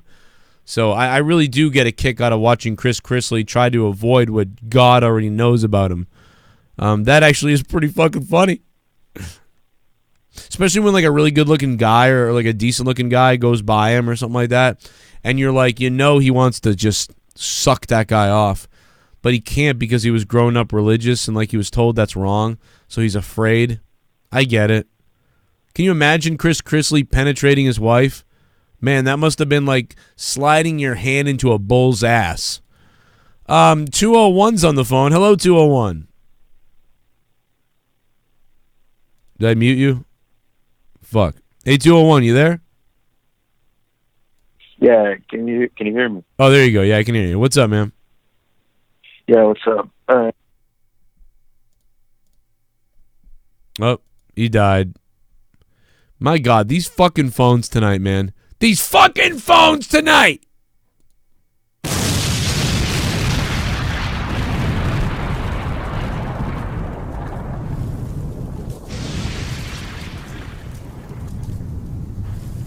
Go sit on a dildo.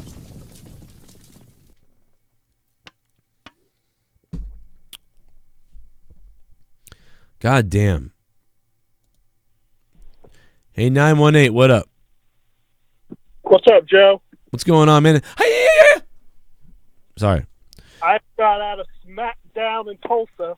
Oh, shit. You were there, man. You fucking earthquake cocksuckers. Yep. They took like 15 signs away from fans in like the first 2 matches. Well, okay, so this is really important to me because I'm aware that there was a very good sign in the middle, like right on TV. It said, "Save us, Triple H." And I was told by everybody that that sign was taken away. Very true, because he had like 10 different signs, and they took the first one. Then something said AEW in the middle. Then it says WrestleCon sucks. But so they took all those. They took like WrestleCon sucks, and they take suck signs. I know that. So they took that. Yeah. They took AEW. They took Save Us. You know what everybody should do? If like fucking 100 of us all brought signs that said like "fuck this show" and stuff like that. Can you imagine them having to try to go out and take all those signs? Like, it would be insane. Yeah. I mean, you paid to get in there, so we all look stupid. But I'm just saying, I'm not saying we should do that. It's kind of dumb. But, I mean, you know, if everybody brought AEW signs, it would be kind of funny to see them try to have to take them away. So did they really take that many signs, or did they take like 3, 5? Did they really take like 18, or what was it? It took like 15 because they took like 10 of this guy's signs because he had them all wrapped up in his bag. Ah. And he's like, well, the boss is here and the boss can see it. Oh, the security said that? Yeah, there was like the guy with the camera set and like a big headphone, and he said, "Oh, Vince is watching." Yeah, I mean, it's funny. Whenever they take signs, they give you the real answer sometimes. It's funny. They'll be like, "Yeah, give me the sign, man. Vince can see it. You don't like it. Give me the sign." Like they've said stuff to people. And by the way, Road Dogg doesn't work at SmackDown anymore, so get ready or Raw. So get ready for the fucking Joe Cronin signs to come down. But that's crazy. What else happened that maybe we didn't see, or how you felt being there? Well, they had a really good dark match. It was Charlotte versus Bayley for the title. Wow, and then everything afterwards that happened. That's so weird. Yeah. That's cool, though. That was probably pretty good. Yeah, that lasted a good 45 minutes. What? Yeah. Jesus, that match was that long? Yeah.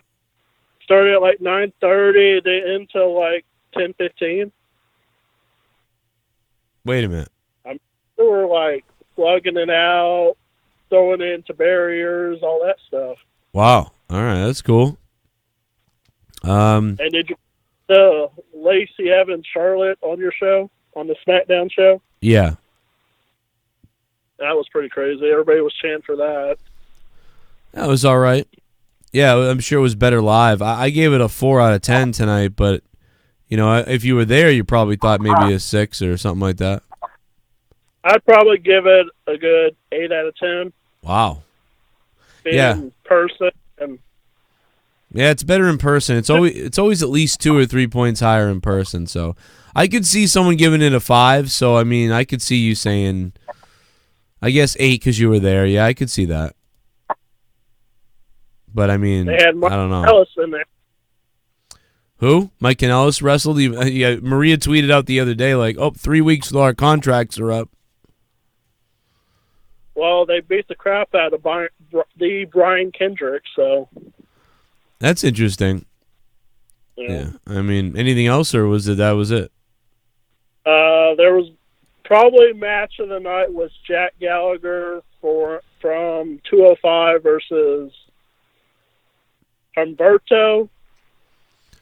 How messed up is it that the 205 live match?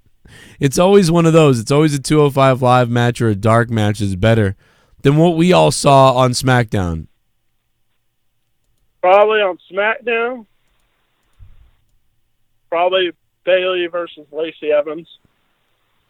Yeah. All right. Well, there you go. That's pretty good. I thought that probably was the better thing. I thought Daniel Bryan's promo was really good. Did you hear that? Yeah, how he's doing Oklahoma and how we eat meat and all this stuff. Yeah, he's crapping on Oklahoma and everything with his vegan ass. Yeah, it was really funny. I thought it was kind of like, even though like the earthquake thing was like, oh shit, like that was pretty cool, man. He got pretty crazy real. It was I thought it was really good. He got good heat. And he also referenced how there's no tag team division. He also even kind of said that. Yeah. So Heavy Machinery came out, so that popped a little bit, but yeah, I mean, I forget what Corey Graves said. I think he said that one of the guys from you didn't hear it because you were there, but you know, I think Corey Graves said something like Dozer or whatever the fuck their name is. I don't even know the name of them anymore. One of them, he was like, I think he's another symptom of fracking as well or something like that. I don't know, and that was kind of funny. But anyway, I'm glad you had a good time, man. I appreciate the call and have a good night.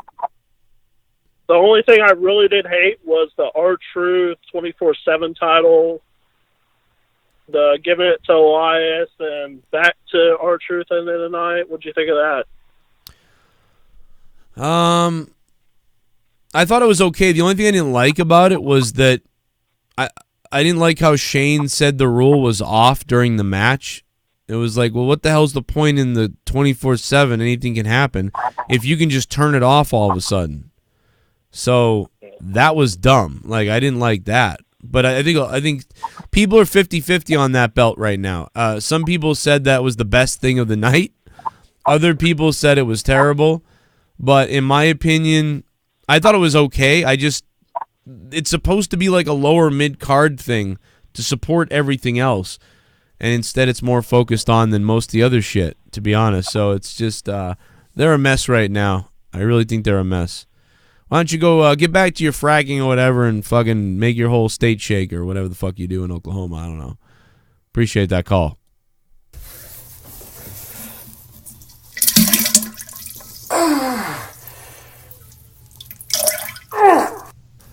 Oh my God.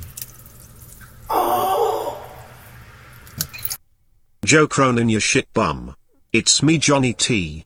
Remember that video when I pranked call the show? You son of a Just bitch. here to tell you that Tommy in North Carolina had to add enter his name because I took it first. That fat fucking bum. He's probably got so many Uber Eats points for Wendy's. He probably does. And I think they give you a 30% employee discount as well, Johnny T. Johnny T. My face is still all stuffed up. It's a little hard for me to talk, but I appreciate that. Johnny T. I appreciate it. I got one more donation coming in from the Gonzo the Beast. So let's hear from Gonzo. Thank you guys for keeping my channel alive with the donations. Thank you. Give me that hell yeah! AU invades NJPW, or Ring of Honor. I believe it could be done, because of the working relationship AU established with an NJPW. Oh, God, at this point, fucking Ring of Honor would be sucking AEW's dick to have them invade. Gonzo the Beast, thank you for the 316. Dude, everybody would be sucking AEW's ass to have them invade. Are you kidding me? Ring of Honor? They would love to work with AEW right now. Ring of Honor is in fucking shambles. Okay, Ring of Honor. Hi, Ring of Honor. Joe Cronin's here. Want to hire me? My buddies are there. TK O'Ryan, Vinny Marcellia. What's up, guys? Anytime, I'm right here. Here I am.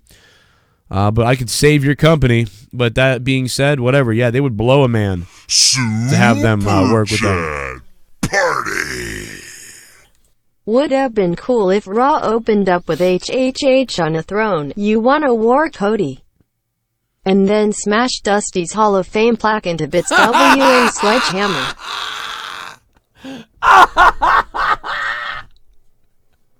Oh my God, dude. That's so fucking hilarious, Zachary. Oh my God, is that fucking funny? You want a war? And he takes the fucking Dusty Memorial and just breaks it into pieces and then pisses on it. Oh my God, would that be really funny? They would never do that, but that's hilarious. You know what they could do is Triple H come out. What up, Zachary? Triple H comes out and he's got something covered up, and he just looks in the camera and he goes, "So, you want to play the game, huh? Watch this game." And then he pulls the thing off, and there's the Dusty Trophy, and then he smashes it with a sledgehammer, and then just leaves the stage. That'd be great. That'd be awesome. It would make no goddamn sense what the fucksoever for WWE. Shit bomb. No sense. This ad brought to you by Gardasil, the vaccination for human papillomavirus. Don't let your kids end up with Michael Douglas pussy-eating cancer. Vaccinate your pussy-eating sons and labia-loving daughters with Gardasil today. Merck Labs for the $5. Thank you, Merck Labs. It's true. You know, I was never vaccinated, and I've eaten a lot of pussy, so I don't want to get Michael Douglas throat cancer. People don't understand that there's like hundreds of strains of HPV. Hundreds of strains of HPV. Causes warts in girls, but it's the stuff that you don't see that it causes, like ovarian cancer, throat cancer, and other cancers that we don't even know about and talk about. It's fucking insane. HPV is insane. Everybody should be vaccinated for it now, but I'm 34, and at the time, they didn't give a fuck about it. So you hear about HIV all the time. How many people die of a fucking throat cancer because they got HPV, and they don't even... Nobody even talks about it. What's like really almost at all. What if the turkeys ate us? What if they filleted us? What if they killed us and ate our children? What if the turkeys ate us? What if they filleted us? If the turkeys ate us, if they had to hate us. Well, Thanksgiving was a little bit different. Instead, the turkeys ate us. They gobbled us apart. But first they eat our nuts, and then they eat our butts. The turkeys ate us. What if the turkeys ate us? John Montgomery. What if the turkeys ate us? He's in the motherfucking house. John Montgomery is here. By God, King, he's here. John Montgomery. Turkeys ate us instead of mashed potatoes. Instead the turkeys ate us.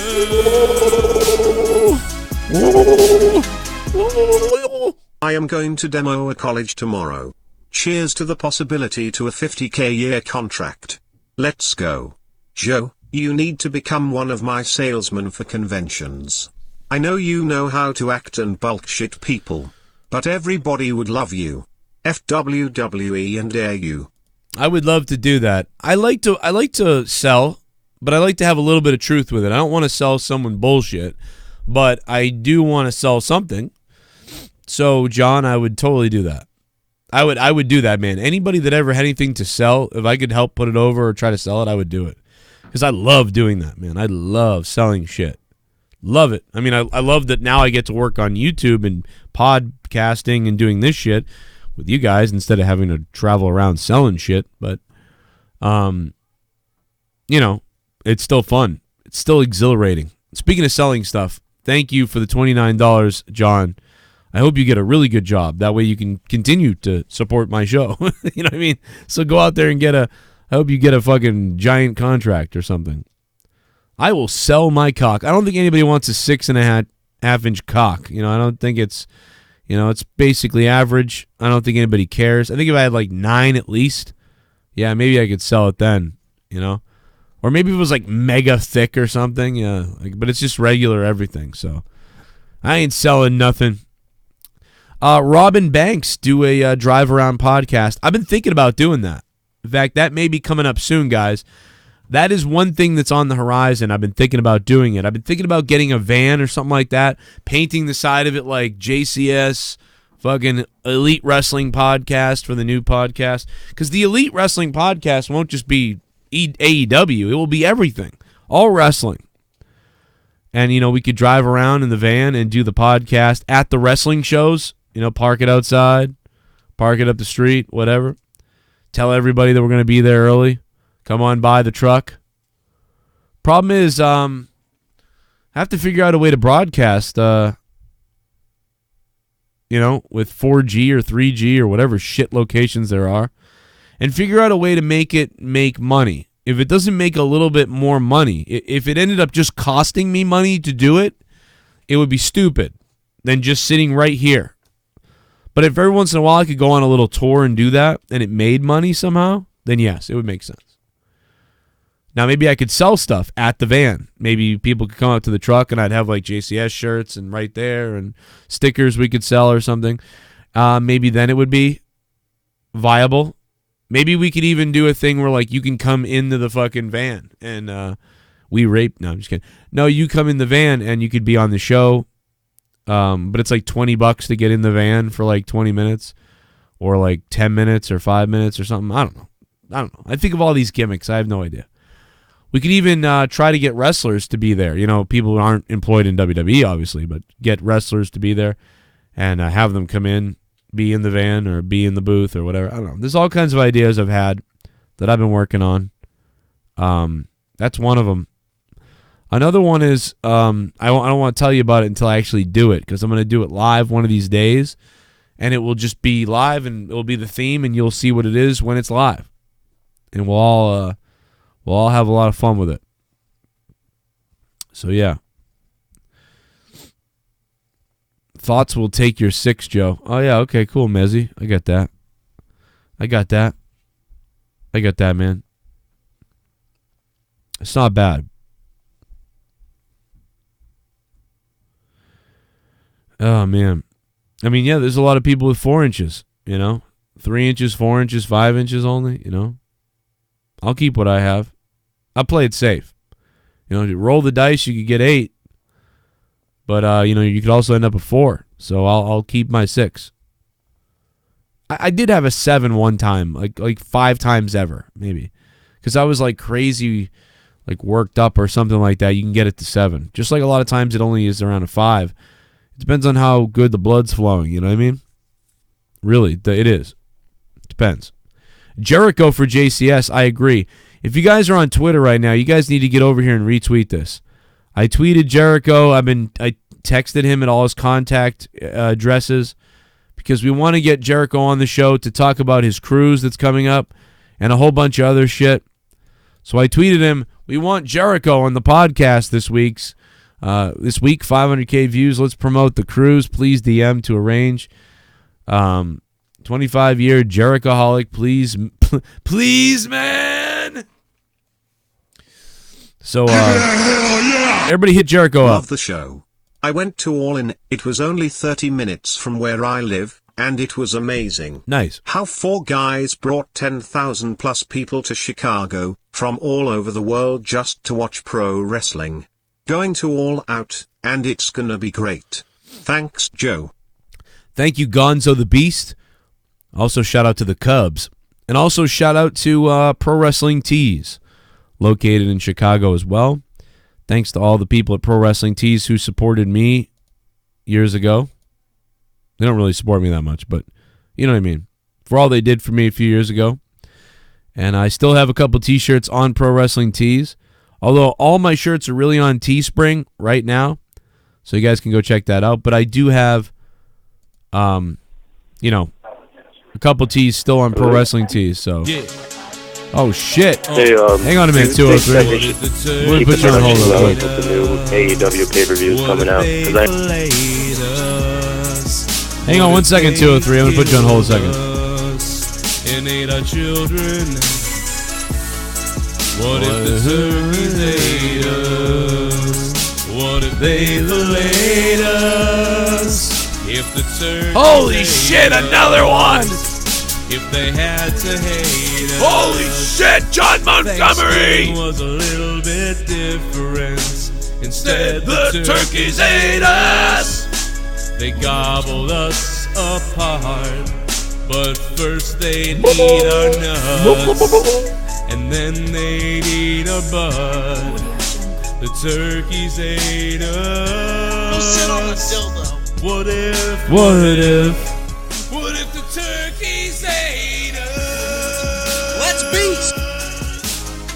Let's beat. What if the turkeys You ate piece of shit. What if they ate our fucking nuts? John Montgomery donating over $60 tonight. Ladies in the chat, take your pants off for John Montgomery.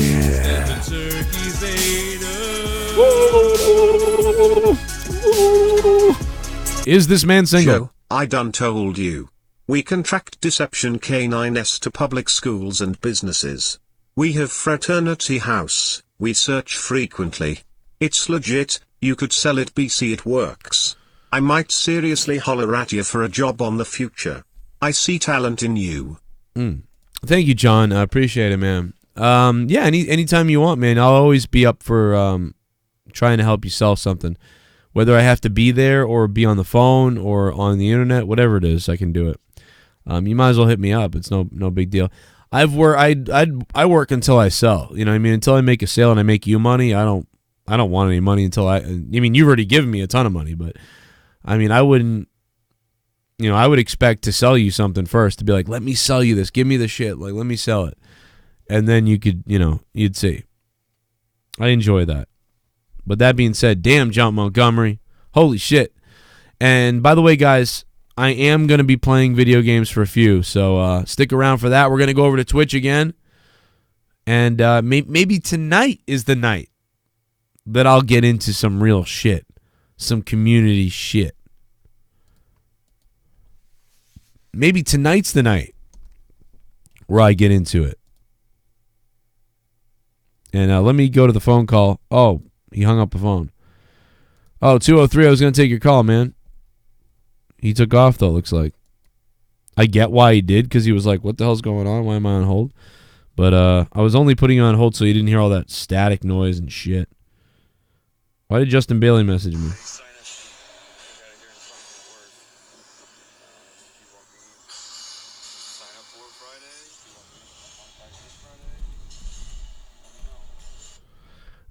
It was Justin Bailey asking me if he could be on Monetize this Friday or not.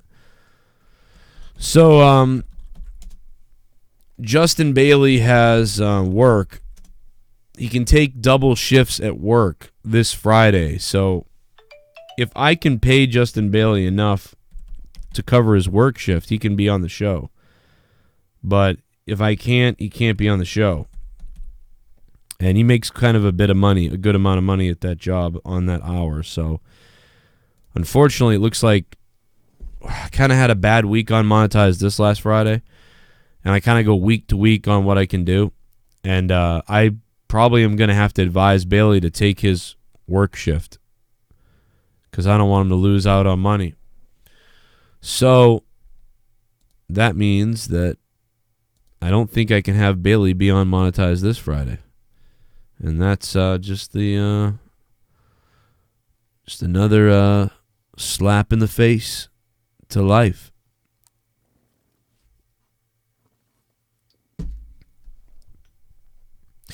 But oh well, that's what he was messaging me about.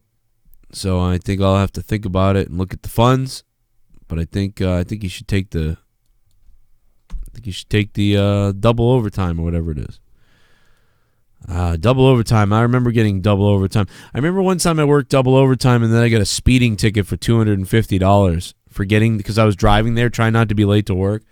And I was fucking flying to work. And they gave me a $250 ticket. And I was like, oh, cool. That's all the money I'm going to make today. So I basically went to work to pay off this ticket that I got getting to work. Fuck you. I'll never forget that, dude. I was fucking pissed. I was pissed the fuck out. The fuck off. And I remember, but I do remember this. I was called into the office that day, later that day, I think it was, by the boss, the owner of the company. And the owner of the company said to me, he was like, hey, how was your double overtime Sunday and everything? How'd everything go?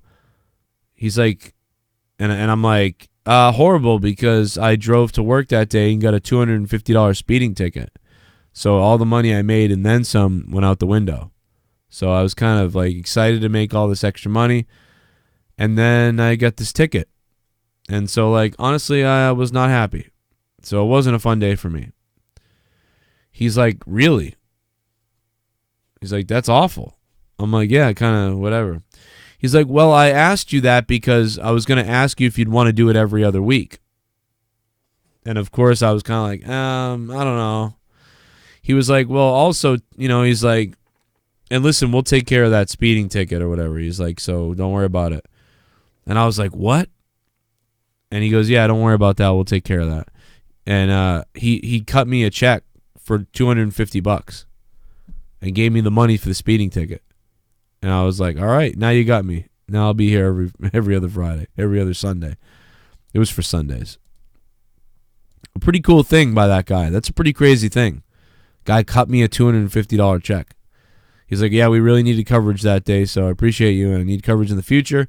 And if the only thing that bothered you is that happening, here, let's take care of it. I want to say thank you to Jason, who just became a patron, $5 patron a month on Patreon. Also to, it looks like that might have been it for now. Yeah, Jason, thanks for becoming a $5 patron. Oh, also Nick Giroux, I think it is $1 a month. And Moss Blaze is back at the $2 a month. And shout out to all the $25 patrons a month who keep the show really, really going. The associate producers of the show. There's a few of you that need to be added to this because things changed a little bit this week, obviously. I know that. But shout out to Justin McNeil, Matt Moon, and Darel Stultz, Andrew Ryan, Arknolia Strokelbean, Awonddy, Big Matt, Brokenlion, CJ Bradley, Coop the Comedian, Darel Stultz, Frog Kid, Gary Metzler, Gerald Armstrong, Jabroni Jabber Podcast, Jason Tarr, JayyMenAce, JRFord III, Justin McNeil, Louis D., and Star Scream, Matt Moon, Mike Gwaz from Brooklyn, Mikey Too Crikey, NickY J, Ryan Pelletier, Gallo De Oro, SoCom Kastle, The Bear, TJ, and Trey Hendrickson. Thank you all for being $25 or more patrons on patreon.com/Joe Cronin Show. Not only you guys patrons, but you guys get all the bonus content on Patreon. By the way, Patreon had a huge update today. They updated a bunch of bullshit.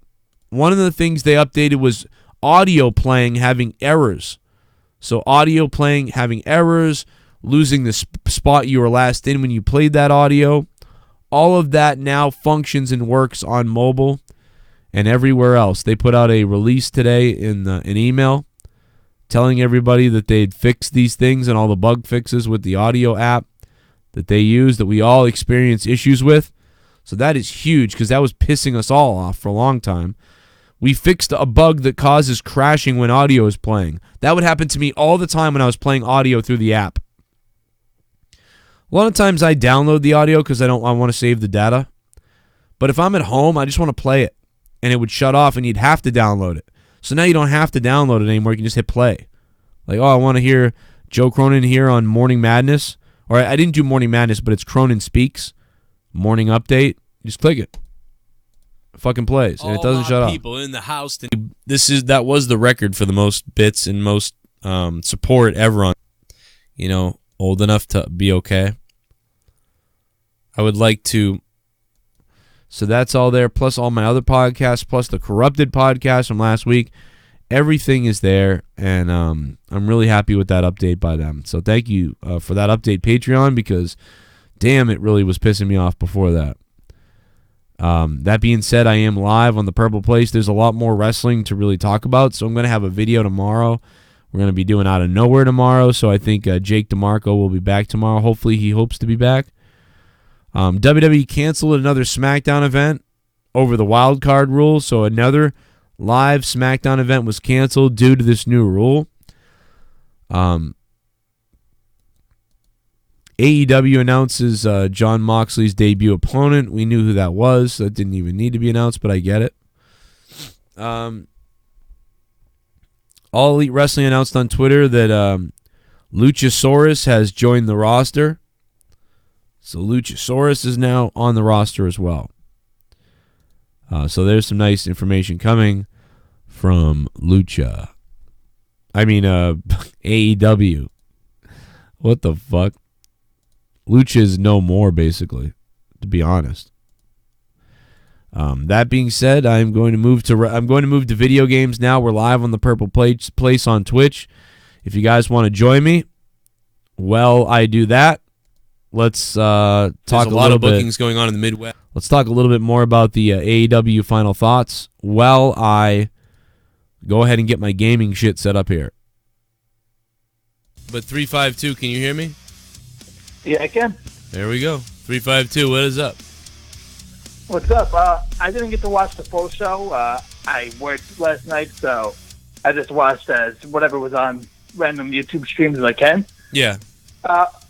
What do you really think about the Rhodes match with all the blood? I felt like it was a different change. I mean, used to WWE all the time stopping matches if there's any ounce of blood.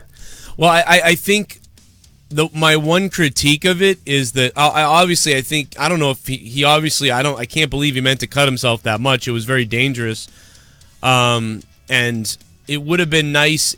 My one critique is the announcers. I don't remember it, and if I'm wrong, but I don't remember the announcers ever being like, the referee may have to stop this match, or something, Dustin, may have to go to the hospital. This match could end any second now, because of the referee, this amount of blood. They really didn't paint the picture enough for me that he was in some danger. They sort of stayed away from it almost in a way. So, I would have liked them to kind of focus more on that. And so the announcing last night was my biggest problem. Obviously, the announcing was way better than WWE, but to me, that was a major problem, was the announcing last night. But I love the match. I love the emotion of the match. No, I have never been that emotional about a match. And even though I knew, what it was about and what was going to happen, I found myself being sucked into the emotion of that throughout of it. Right from the beginning when Cody did the whole shots at Triple H and that emotion of I'm going to kill the Attitude Era, because when you hear that, a lot of us are big Attitude fans. We're kind of like, that's stupid. But there's also a lot of us, I think, that agree with it now in a way of all right, we need to move on to something else already. Enough of living in the Attitude past when you can't be better than the Attitude. The only way to be better than the Attitude or as good as Attitude Era is to move on with some kind of new era. And it feels like they never do that. In WWE, they're always kind of just this watered-down PG era that once in a while throws a wink out to what used to be awesome. And so I get that part of it, so I enjoyed that. This was the bloodiest match I had ever seen. I mean, maybe some clips of Abdullah the Butcher from years ago, but this is the bloodiest. Maybe a few one or two things in ECW, but I mean, Dustin bled for a long time in this match. And then the ending with the Crossroads was really exciting to me. And then at the very end, after it was over, and Cody Rhodes said, I don't need a tag partner, I need a brother. That was right out of a movie or something. It was fucking crazy. And highly emotional stuff. I can't wait to watch that match back today. I haven't watched it back. But that was the number 1 or number 2 match of the night to me. But I went number 1 because of the story. I went number 2 with Omega and Jericho, and I went number 3. I haven't figured out number 3 yet. It's between the Best Friends match and the Young Bucks. Some people would say it's obviously the Young Bucks better, but I'll have to watch it all again. So what did you think about it? Did you see the whole match yet or no? Yeah, I saw the whole match. I think they did a good job on commentary, just saying it looks like he's just sweating blood at this point. Yeah, they were saying stuff about it. I just thought that maybe they should have been a little bit more you know what I mean? Any minute he could pass out, his body could give out, or any minute Earl Hebner might have to stop this match. They really have to think about stopping this thing right now. They didn't. Oh no, I agree completely on that. I thought that the announcers just didn't do the justice of they treated it almost like he just had a little cut, they did reference that he was busted wide open. They were like, man, I've never seen that much blood and stuff like that. They said things like that.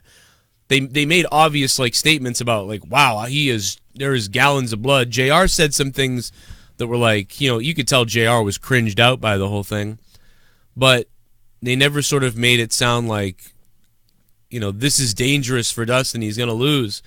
But, he's going to be in trouble because of this, or he could be stopped. Any minute this match could be stopped, I don't know. That was my little critique. They were good. They were better than WWE announcers, obviously, and they're all just coming together, and you had two JR was in the middle of it. I don't know. It's just, to me, I just thought they should do that. But it was a small critique. It's all. It's a good, great match. Yeah.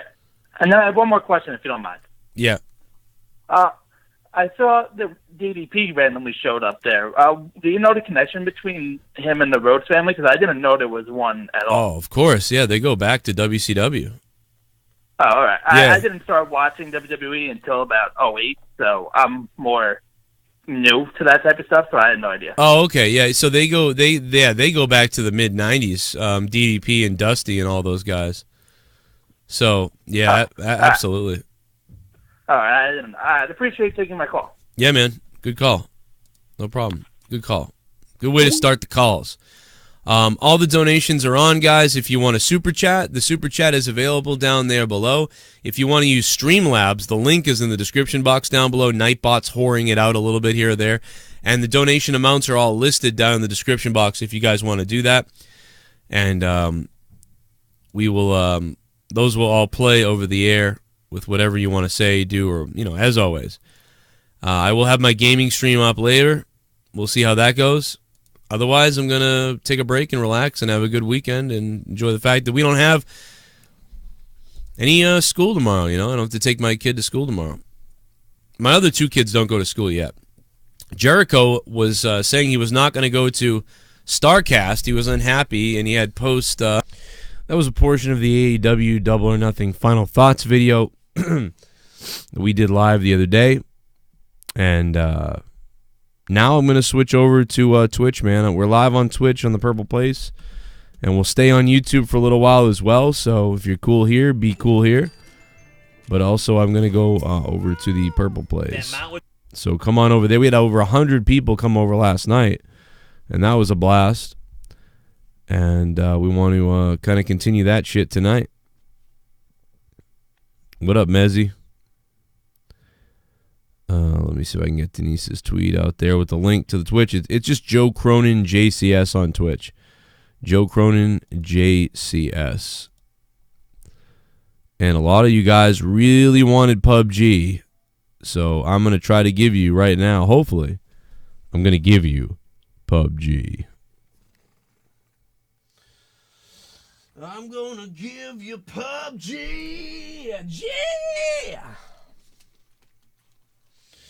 The G stands for Gooch. What the fuck?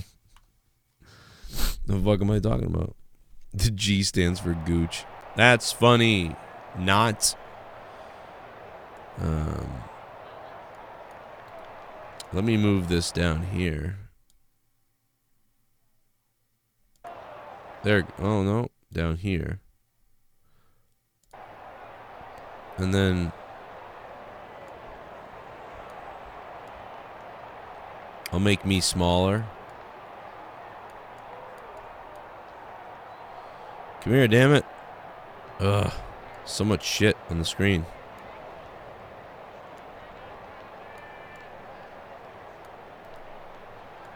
What's up? What's up, everybody? 69 in the chat if you're a 12-year-old like me. Ah, fuck.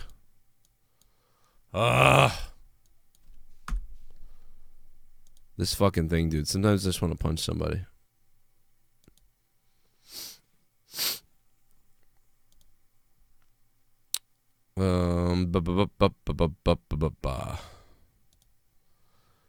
Stacy Dillard, PUBG, the generic Fortnite, both look terrible.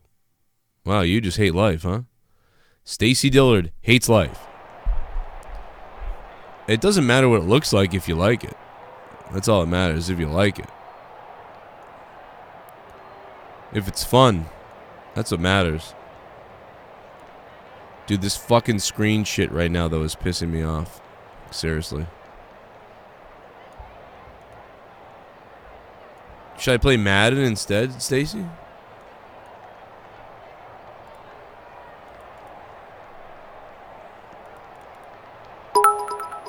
Oh shit, we got bits coming in.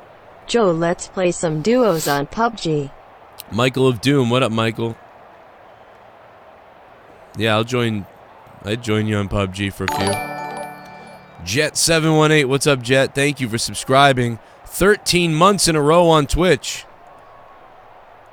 And someday you'll get some special emojis that you can type in the chat and be a dickhead with. Someday. If Twitch ever approves my emojis. They never do, but someday if they do, you'll get them.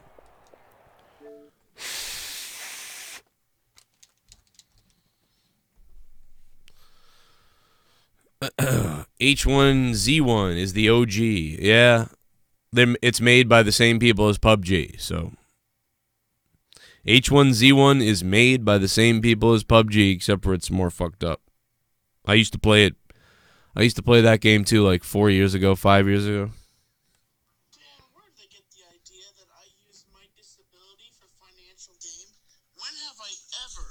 Used my disability for financial gain.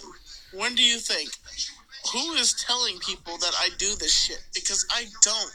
How the fuck do I get financial gain with my disability? Why do you assume that anybody's telling anybody this? This is just, people are just saying that. You have to ask them, man. Why don't you ask the people that are saying it? I don't know. Who the fuck knows why people say stuff? But you are a faggot. Well, this guy's a scumbag because he's like saying that I use my disability for financial gain. He's a piece of garbage, you know that? Dan, where did they get the idea that I use my disability for financial gain? That's probably him blaming me for it. He's like, Dan, where did they get the idea that I use my... He's probably blaming me for it now. Yeah, like I've ever said that. I've never, ever said that ever, so... But of course, Tommy's going to blame me for it. Like he blames me for everything or whatever the fuck he does. Where did they get the idea? Where do you think they got the idea? Same place that you got the idea to fuck a boy.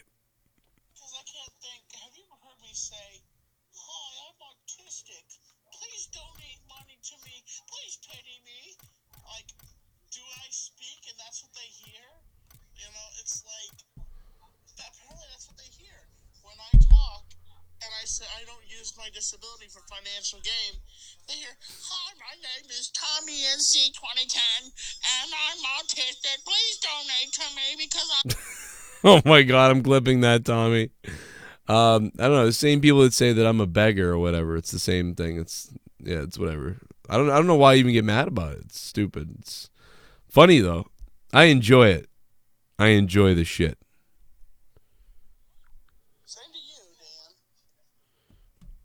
Same to you, Dan. Fucking weird. Tommy, you're a weird fuck. You know that? Ed's View, thank you for the 5 bits, man. And thank you to Jet for subbing 17 months. Appreciate that.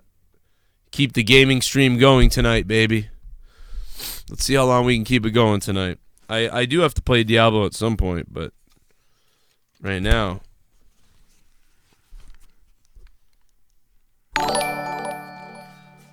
Oh shit, Mark Jack. Mark, you are now the, we got 38 subs now on Twitch. That's not bad, Mark. Thank you, Mark. Appreciate that. I don't know if anybody's going to be able to top Sith Negan's fucking $25,000 bit bomb that's there, though. Thank you, Mark. Appreciate that, dude. Pro Mods, what up?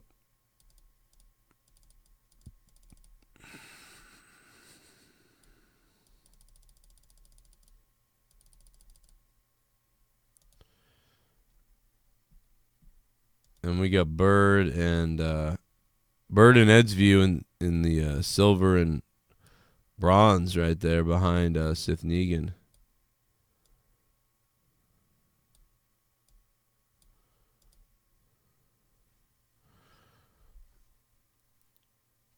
Joe, accept my invite. All right, Mike, let me find you here. I hope you have a microphone.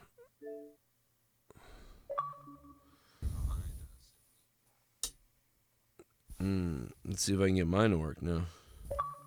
Joe motherfucking Cronin. My insides burn. Hello? My insides burn. What up, bro? You hear me? What the fuck? Is my mic not working? What the fuck? You hear me now? Yeah, I got you. Hell yeah. Dude, it's been a fucking minute, dude, since we played. It's been a while, man. I want to get a crew of people back again. But yeah, let's jump in a duo while I'm trying to figure out what's going on. All right.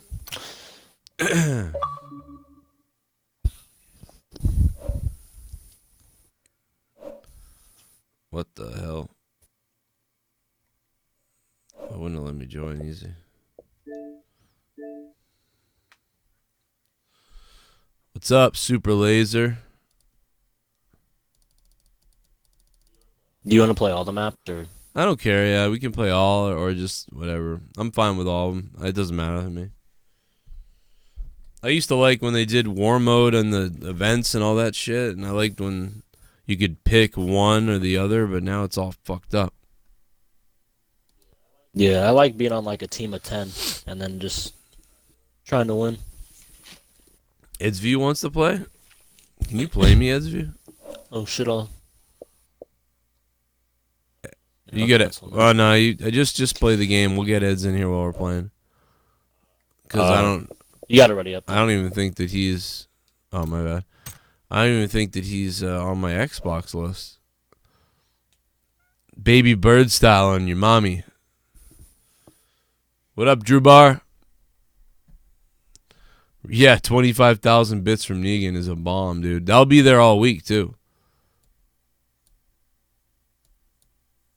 That's like a fucking crazy amount. The PUBG spam worked last night with the 5 bits. Yeah, that was funny. I was like, yep, gotta play tomorrow now.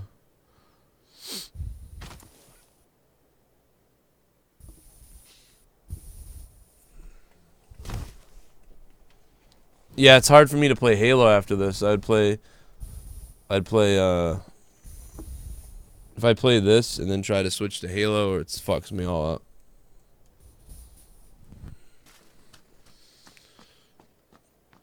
Dude, I love playing Halo 1. I never played it when I was younger. I mean, I'm 18 right now. But yeah, it's crazy, man. Halo 2 is my first one. Well, a lot of people didn't play. A COD fan anyway. Yeah, a lot of people didn't play Halo 2 because any Halo 1 at all, because when I had it, only one of my friends had it. It was because I told him like, you got to get this, and then he loved it too. But everybody else that we were friends with was like playing GTA 2 and 3 and whatever. Yeah, a lot of that shit was before my time. Oh man, that's so weird to hear that. I remember playing GTA 4. It's so weird to hear that. Like, oh my god. Shit bomb. When you're, I mean, when did Joe, GTA 3 do come you out? see no way Jose winning the Universal Championship came out in anytime 2001 soon? or something. I'm a big and I also think. faggot. I mean, shit, I was gonna play fucking. Oh shit, I forgot. Didn't even look where we marked. We didn't even mark anything. Go right here. Oh wait, go where you are. Yeah. Well, oh yeah, no. We'll go where you're going. I'll get there. Just mark something new. Mark like right here or something. Yeah. Oh, that works right there. Yeah. Yeah, you know, it's weird to hear like people that are 18 or even 25. Anybody younger than 25 or 27, even probably anybody younger than 28 actually is like, I'm like, damn, that's so weird.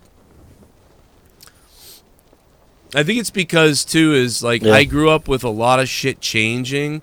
You know what I mean? Like I saw people coming home with CD players for the first time, changing from tapes.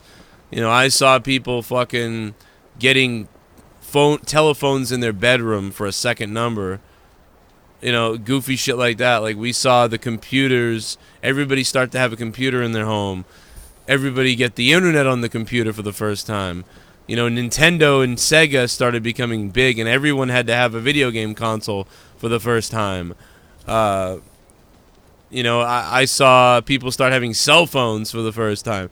All these different things that happened between 1984 and 2010. It's just so much shit happened. And anybody who's like 18 or 20 or younger, it's like they've just lived with that. It's fucking weird. What was your first console you had? And what year? Nintendo, the NES. What year was it? 1987. 88. That's crazy. The first console I ever had was a fucking PS2. That's fucking hilarious. I guess I did have the N64, but... Please don't crash. Oh. Yeah, so, I got the, I wanted the NES when I was like 4. Oh shit, this bad guy's over here. Fuck, I gotta run back to you. Shit. They're right across from us. The other houses. Alright. Yeah, so the NES when I was like 5 or 4. I was like 4 or something like that. And then after that, what happened was I rented the Super Nintendo a lot from the video game store up the street, and when I lived in New Hampshire. So I rented the Super Nintendo a whole bunch, and I rented the N64 a bunch, and I really started playing a lot of computer games. And Mom Rose, thanks for subbing to the channel. Thanks for hosting me, Cody. And JD from MKY, thanks for the $5. That was a sick $5. You want to go fuck these kids up? Not with the weapons I have, but we can try and just hope for a better landing next game. I got 5 shotgun shells, and that's about it. Assuming they're still over here. They're clearing this place out, though. I don't see them in here anymore.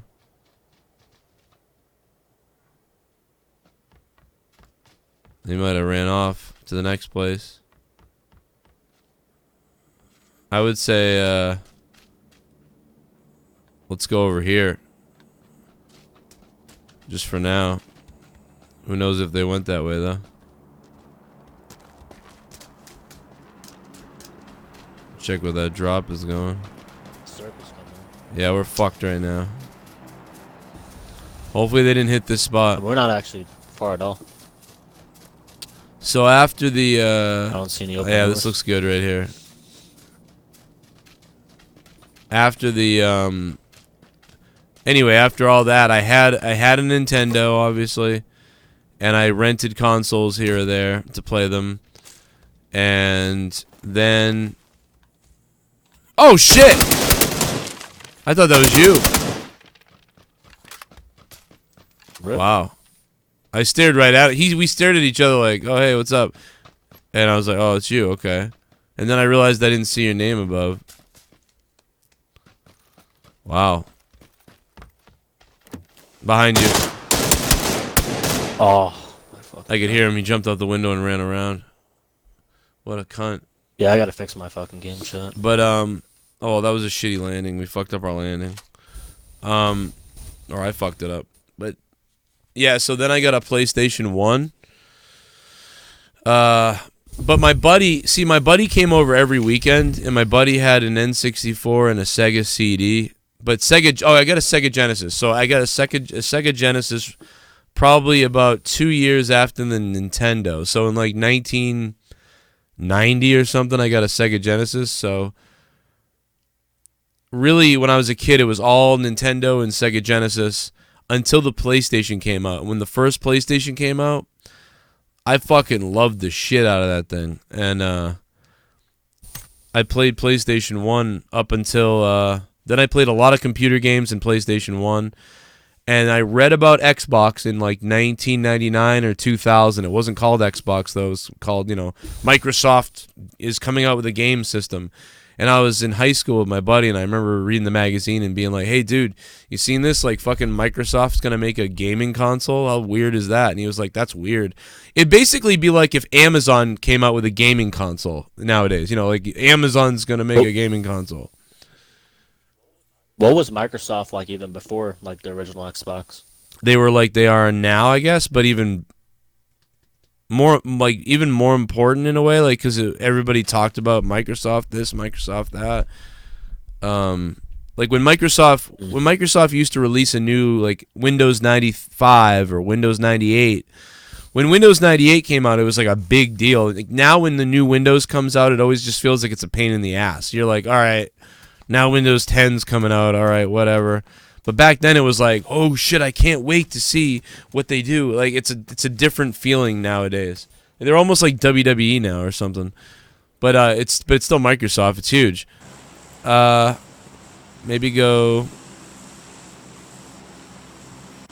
Fuck. Go right here. That works. There's a bunch of shit in there somewhere. But yeah, when they in 2001, right? It was almost 2002, right? It was 2001 November when the Xbox came out, and pretty much almost nobody at my school had it. All the kids had all the other systems, and I was telling people like, dude, this fucking Halo is awesome. You got to check this out. And the shooters then weren't anywhere close to what Halo was. It got everybody into shooters, and all of a sudden everybody wanted to play shooters. I would compare it to like how Fortnite is. Like, now everybody wants Battle Royale and what all that stuff a couple of years ago. It was like everybody and their mother started making shooters then. After that.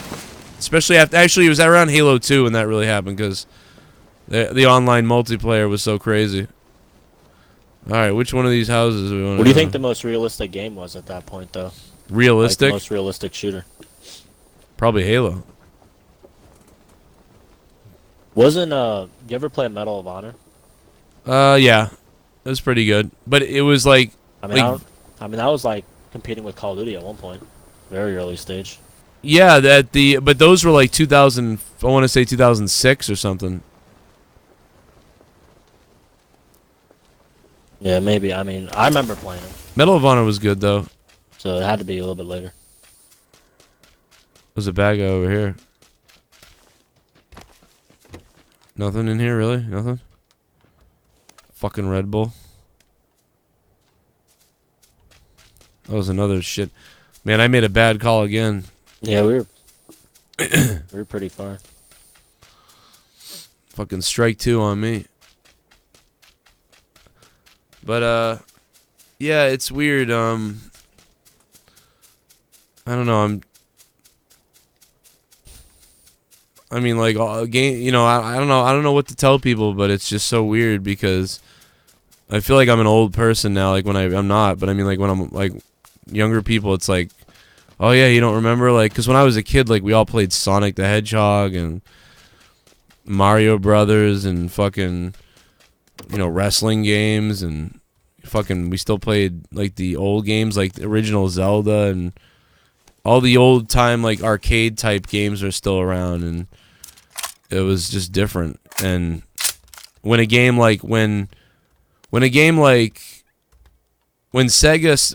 came out is when things really changed and got more realistic. You know, like the Duke Nukem games, and like Sega CD had Lethal Enforcers and games that like looked like that, where the people looked more real. That was amazing when that stuff started coming out, and the pixels were more. They look like even Tomb Raider. I mean, nowadays you play old original Tomb Raider, and it looks like a polygon piece of shit. But back then it was like, holy shit, that actually looks like a girl. You know, it looks like a person. It's not a little blob on the screen. It like looks so good, and now it doesn't look very good. But it's just funny to think back at that. I wonder how far they can actually take graphics. Like, if there's a certain point where it stops, or they just keep going. I would think they could keep going, but part of the problem is, like, they make games for consoles a lot of times, and sometimes you see that the better games aren't even graphics. Like, they don't even have to have good graphics. They just have to have really good playability or whatever function. Like this game is not fucking. This game is just fun. It doesn't matter if it's that good or not. It doesn't look like Call of Duty. It's got to be distinct. Yeah, it's like Call of Duty that looks awesome. This doesn't look that like Call of Duty or move like Call of Duty, but I have just as much fun or more fun playing this than I ever just as much fun as I ever did playing like Halo almost. It's not quite the same, but it's almost. This will be one of my top 10 games of all time, I think, that I've ever played because it's so fun as far as online. Because people play online and we all get together and it's fun. That's a big thing I look for, and it's not because there's a bunch of other games that are good. I'm just fucking I'm like weird with games. We can move over here more, I guess, afterwards. I don't play a lot of games. I pick like 1 or 2 games and I start sticking with it. Obviously, like even people aren't even that way anymore. There's people in the chat all the time that are like, "Who the fuck plays PUBG anymore?" It's like, what are you talking about? It just came out a couple of years ago, like, you know. But people will be like, "Oh, who plays that anymore?" Yeah. And it's like, wow, like the gaming industry has everybody like get ready for the next thing, you know, or whatever, you know. I don't know. People still play Fortnite. Like people say that all the time. It's like, yeah, if it's fun for you to play, you're gonna keep playing it. There might be people in here still, but I didn't see anybody.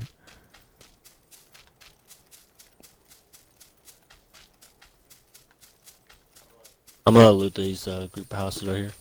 'Cause I have no fucking ammo. I don't have anything at all either. If they're open, if they're not open, I'll come with you. Yeah, they're good. What up, Alex? Yeah, I played.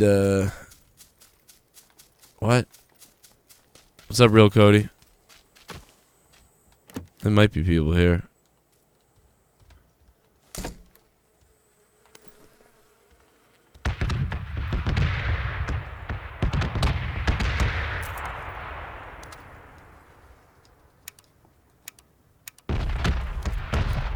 I'm sure we're in the fucking circle. Or the red zone? Oh, red zone. shit. As I go to the roof. Damn, this house don't have dick in it.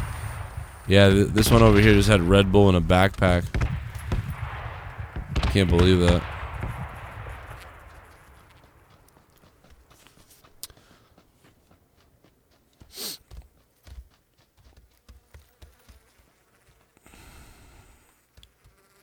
I'm gonna check these houses out down I remember when I just wanted to skip school to play Halo, though. It was so funny. It's like 2002, I just skipped school. I was like, I'm playing Halo. Dude, I skipped fucking 14 days of my second semester senior year. Jesus. I mean, dude, my last day of school was last Thursday, and I don't graduate till Saturday. Like, we're the last school in my area to fucking graduate. Wow. I didn't graduate because I stayed home. I was like, I'll just stay home.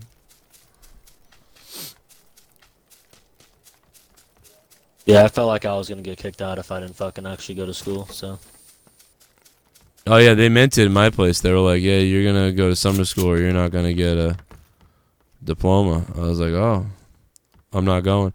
I went to college instead, though, so it wasn't a big deal. Like, you probably heard it a million times, but, like, I was like, yeah. The college was taking me anyway, so I didn't need a diploma to get into it, so I was like, why would I go to summer school just to basically hang a plaque up? So I was like, all right, let's go to college. I felt the same way though. Like when I was at school, like I just didn't try. Like I already knew where I was going to college. Like doesn't affect me. Like as long as I pass my classes, get a fucking D in it. Yeah, matter. If the college was like you can't get in without your high school, then that'd been different. But no, dude, it's just their local college, like 10 minutes down the road. Yeah, that's what like mine was. Mine was in Boston, but it was. What the fuck is this?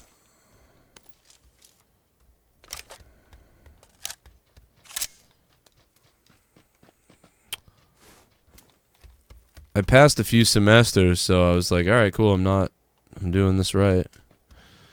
And then I just never went back there either. See, the thing I'm trying to do is there's this 2-year program for like cybersecurity. I was thinking about doing that. They make a fuck ton of money. But I don't know. I'm not that good with computers, but like I know my way around a computer. Yeah, those are the two things you got to make sure you really want to do it, and are you going to be kind of good at it? And if you can do both of those, then you're good. But if there's any like, oh, I don't know if I want to do it, then it's like, it's amazing how sometimes people will go through months like researching cars or houses or purchases they make, but sometimes people will just be like, oh, I think I'm going to try this school out. I'm not really sure, but I'm going to try it. And then you pay like $10,000 for even if it's a small little school for like plumbing or something, and you'll pay $10,000 to go to it, and then you'll be like, oh, never mind, I don't like this. And it's like, you should treat that even more like a purchase, because it's a lot of money. And if you're not like excited about it at all, it's almost like, oh, just don't do it. That's the big. No one tells kids this. Like, it's amazing. Yeah, like kids that are smart and that kind of like school, and they want to become a career, business, whatever the hell thing. Well, then yeah, you're gonna go to high school, you're gonna go to college, you're gonna study, you're gonna get a bachelor's in whatever the field is you're in. But that's because they have a clear goal. It becomes harder for people who don't know what they want to do quite. Those are the people that get trapped and because somebody says something and you end up saying, all right, Gatekeeper Drew, thanks for the host. You're like, I better do something to make my parents happy, or I better do something, whatever. And 70% of the time, those people waste their parents' money and their money and everything. And then it's their parents' fault, too, for being like, not being like, don't do it if you don't want to do it. Oh, shit, these doors are open.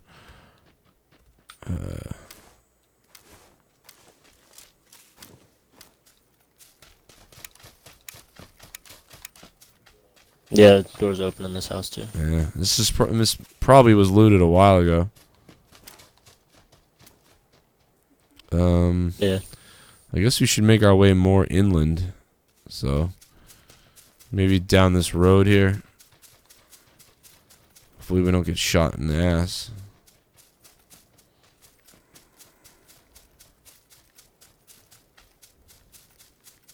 We got incoming.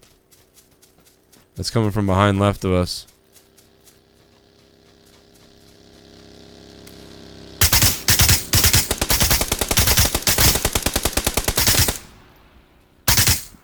Oh, got him smoking, but... Oh. Could have used that car. You know what's funny is we had that car back at that... Oh, shit.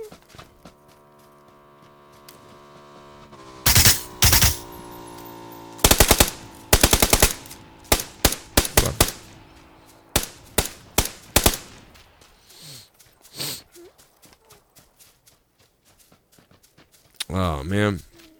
Do you have any spare 5.56? Actually, no. I got 27 rounds left of it. I can give you a little bit. Yeah, I got fucking 9. No, dude, you're fine. You only got 27. These houses should have it. Hopefully nobody's touched these yet. Oh, there's a door open right there. Oh, shit. Yeah, you're right. Hopefully nobody's here right now. So we don't have much shit. Oh, shit.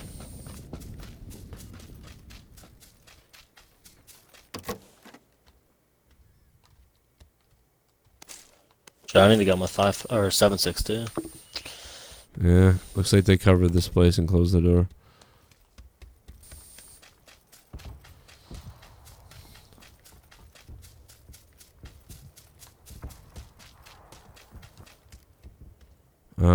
We gotta get over here. All right, let's try hitting there. We got time, but not really.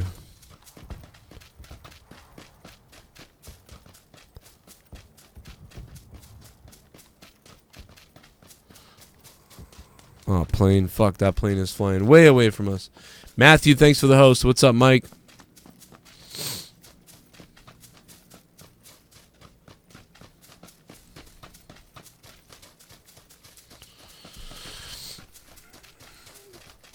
Hey, what up, everybody on YouTube? If you guys want to continue watching, come on over to Twitch. I'm going to end the YouTube stream now. So thank you, and see you tomorrow night for Out of Nowhere at 11 p.m. tomorrow night, right here. And I'm going to have some videos out in the day probably because there's a lot of news. I just got to talk about some shit. And I'll have something up on Patreon tonight or in the morning for you. So goodbye to YouTube. Twitch account is Joe Cronin JCS.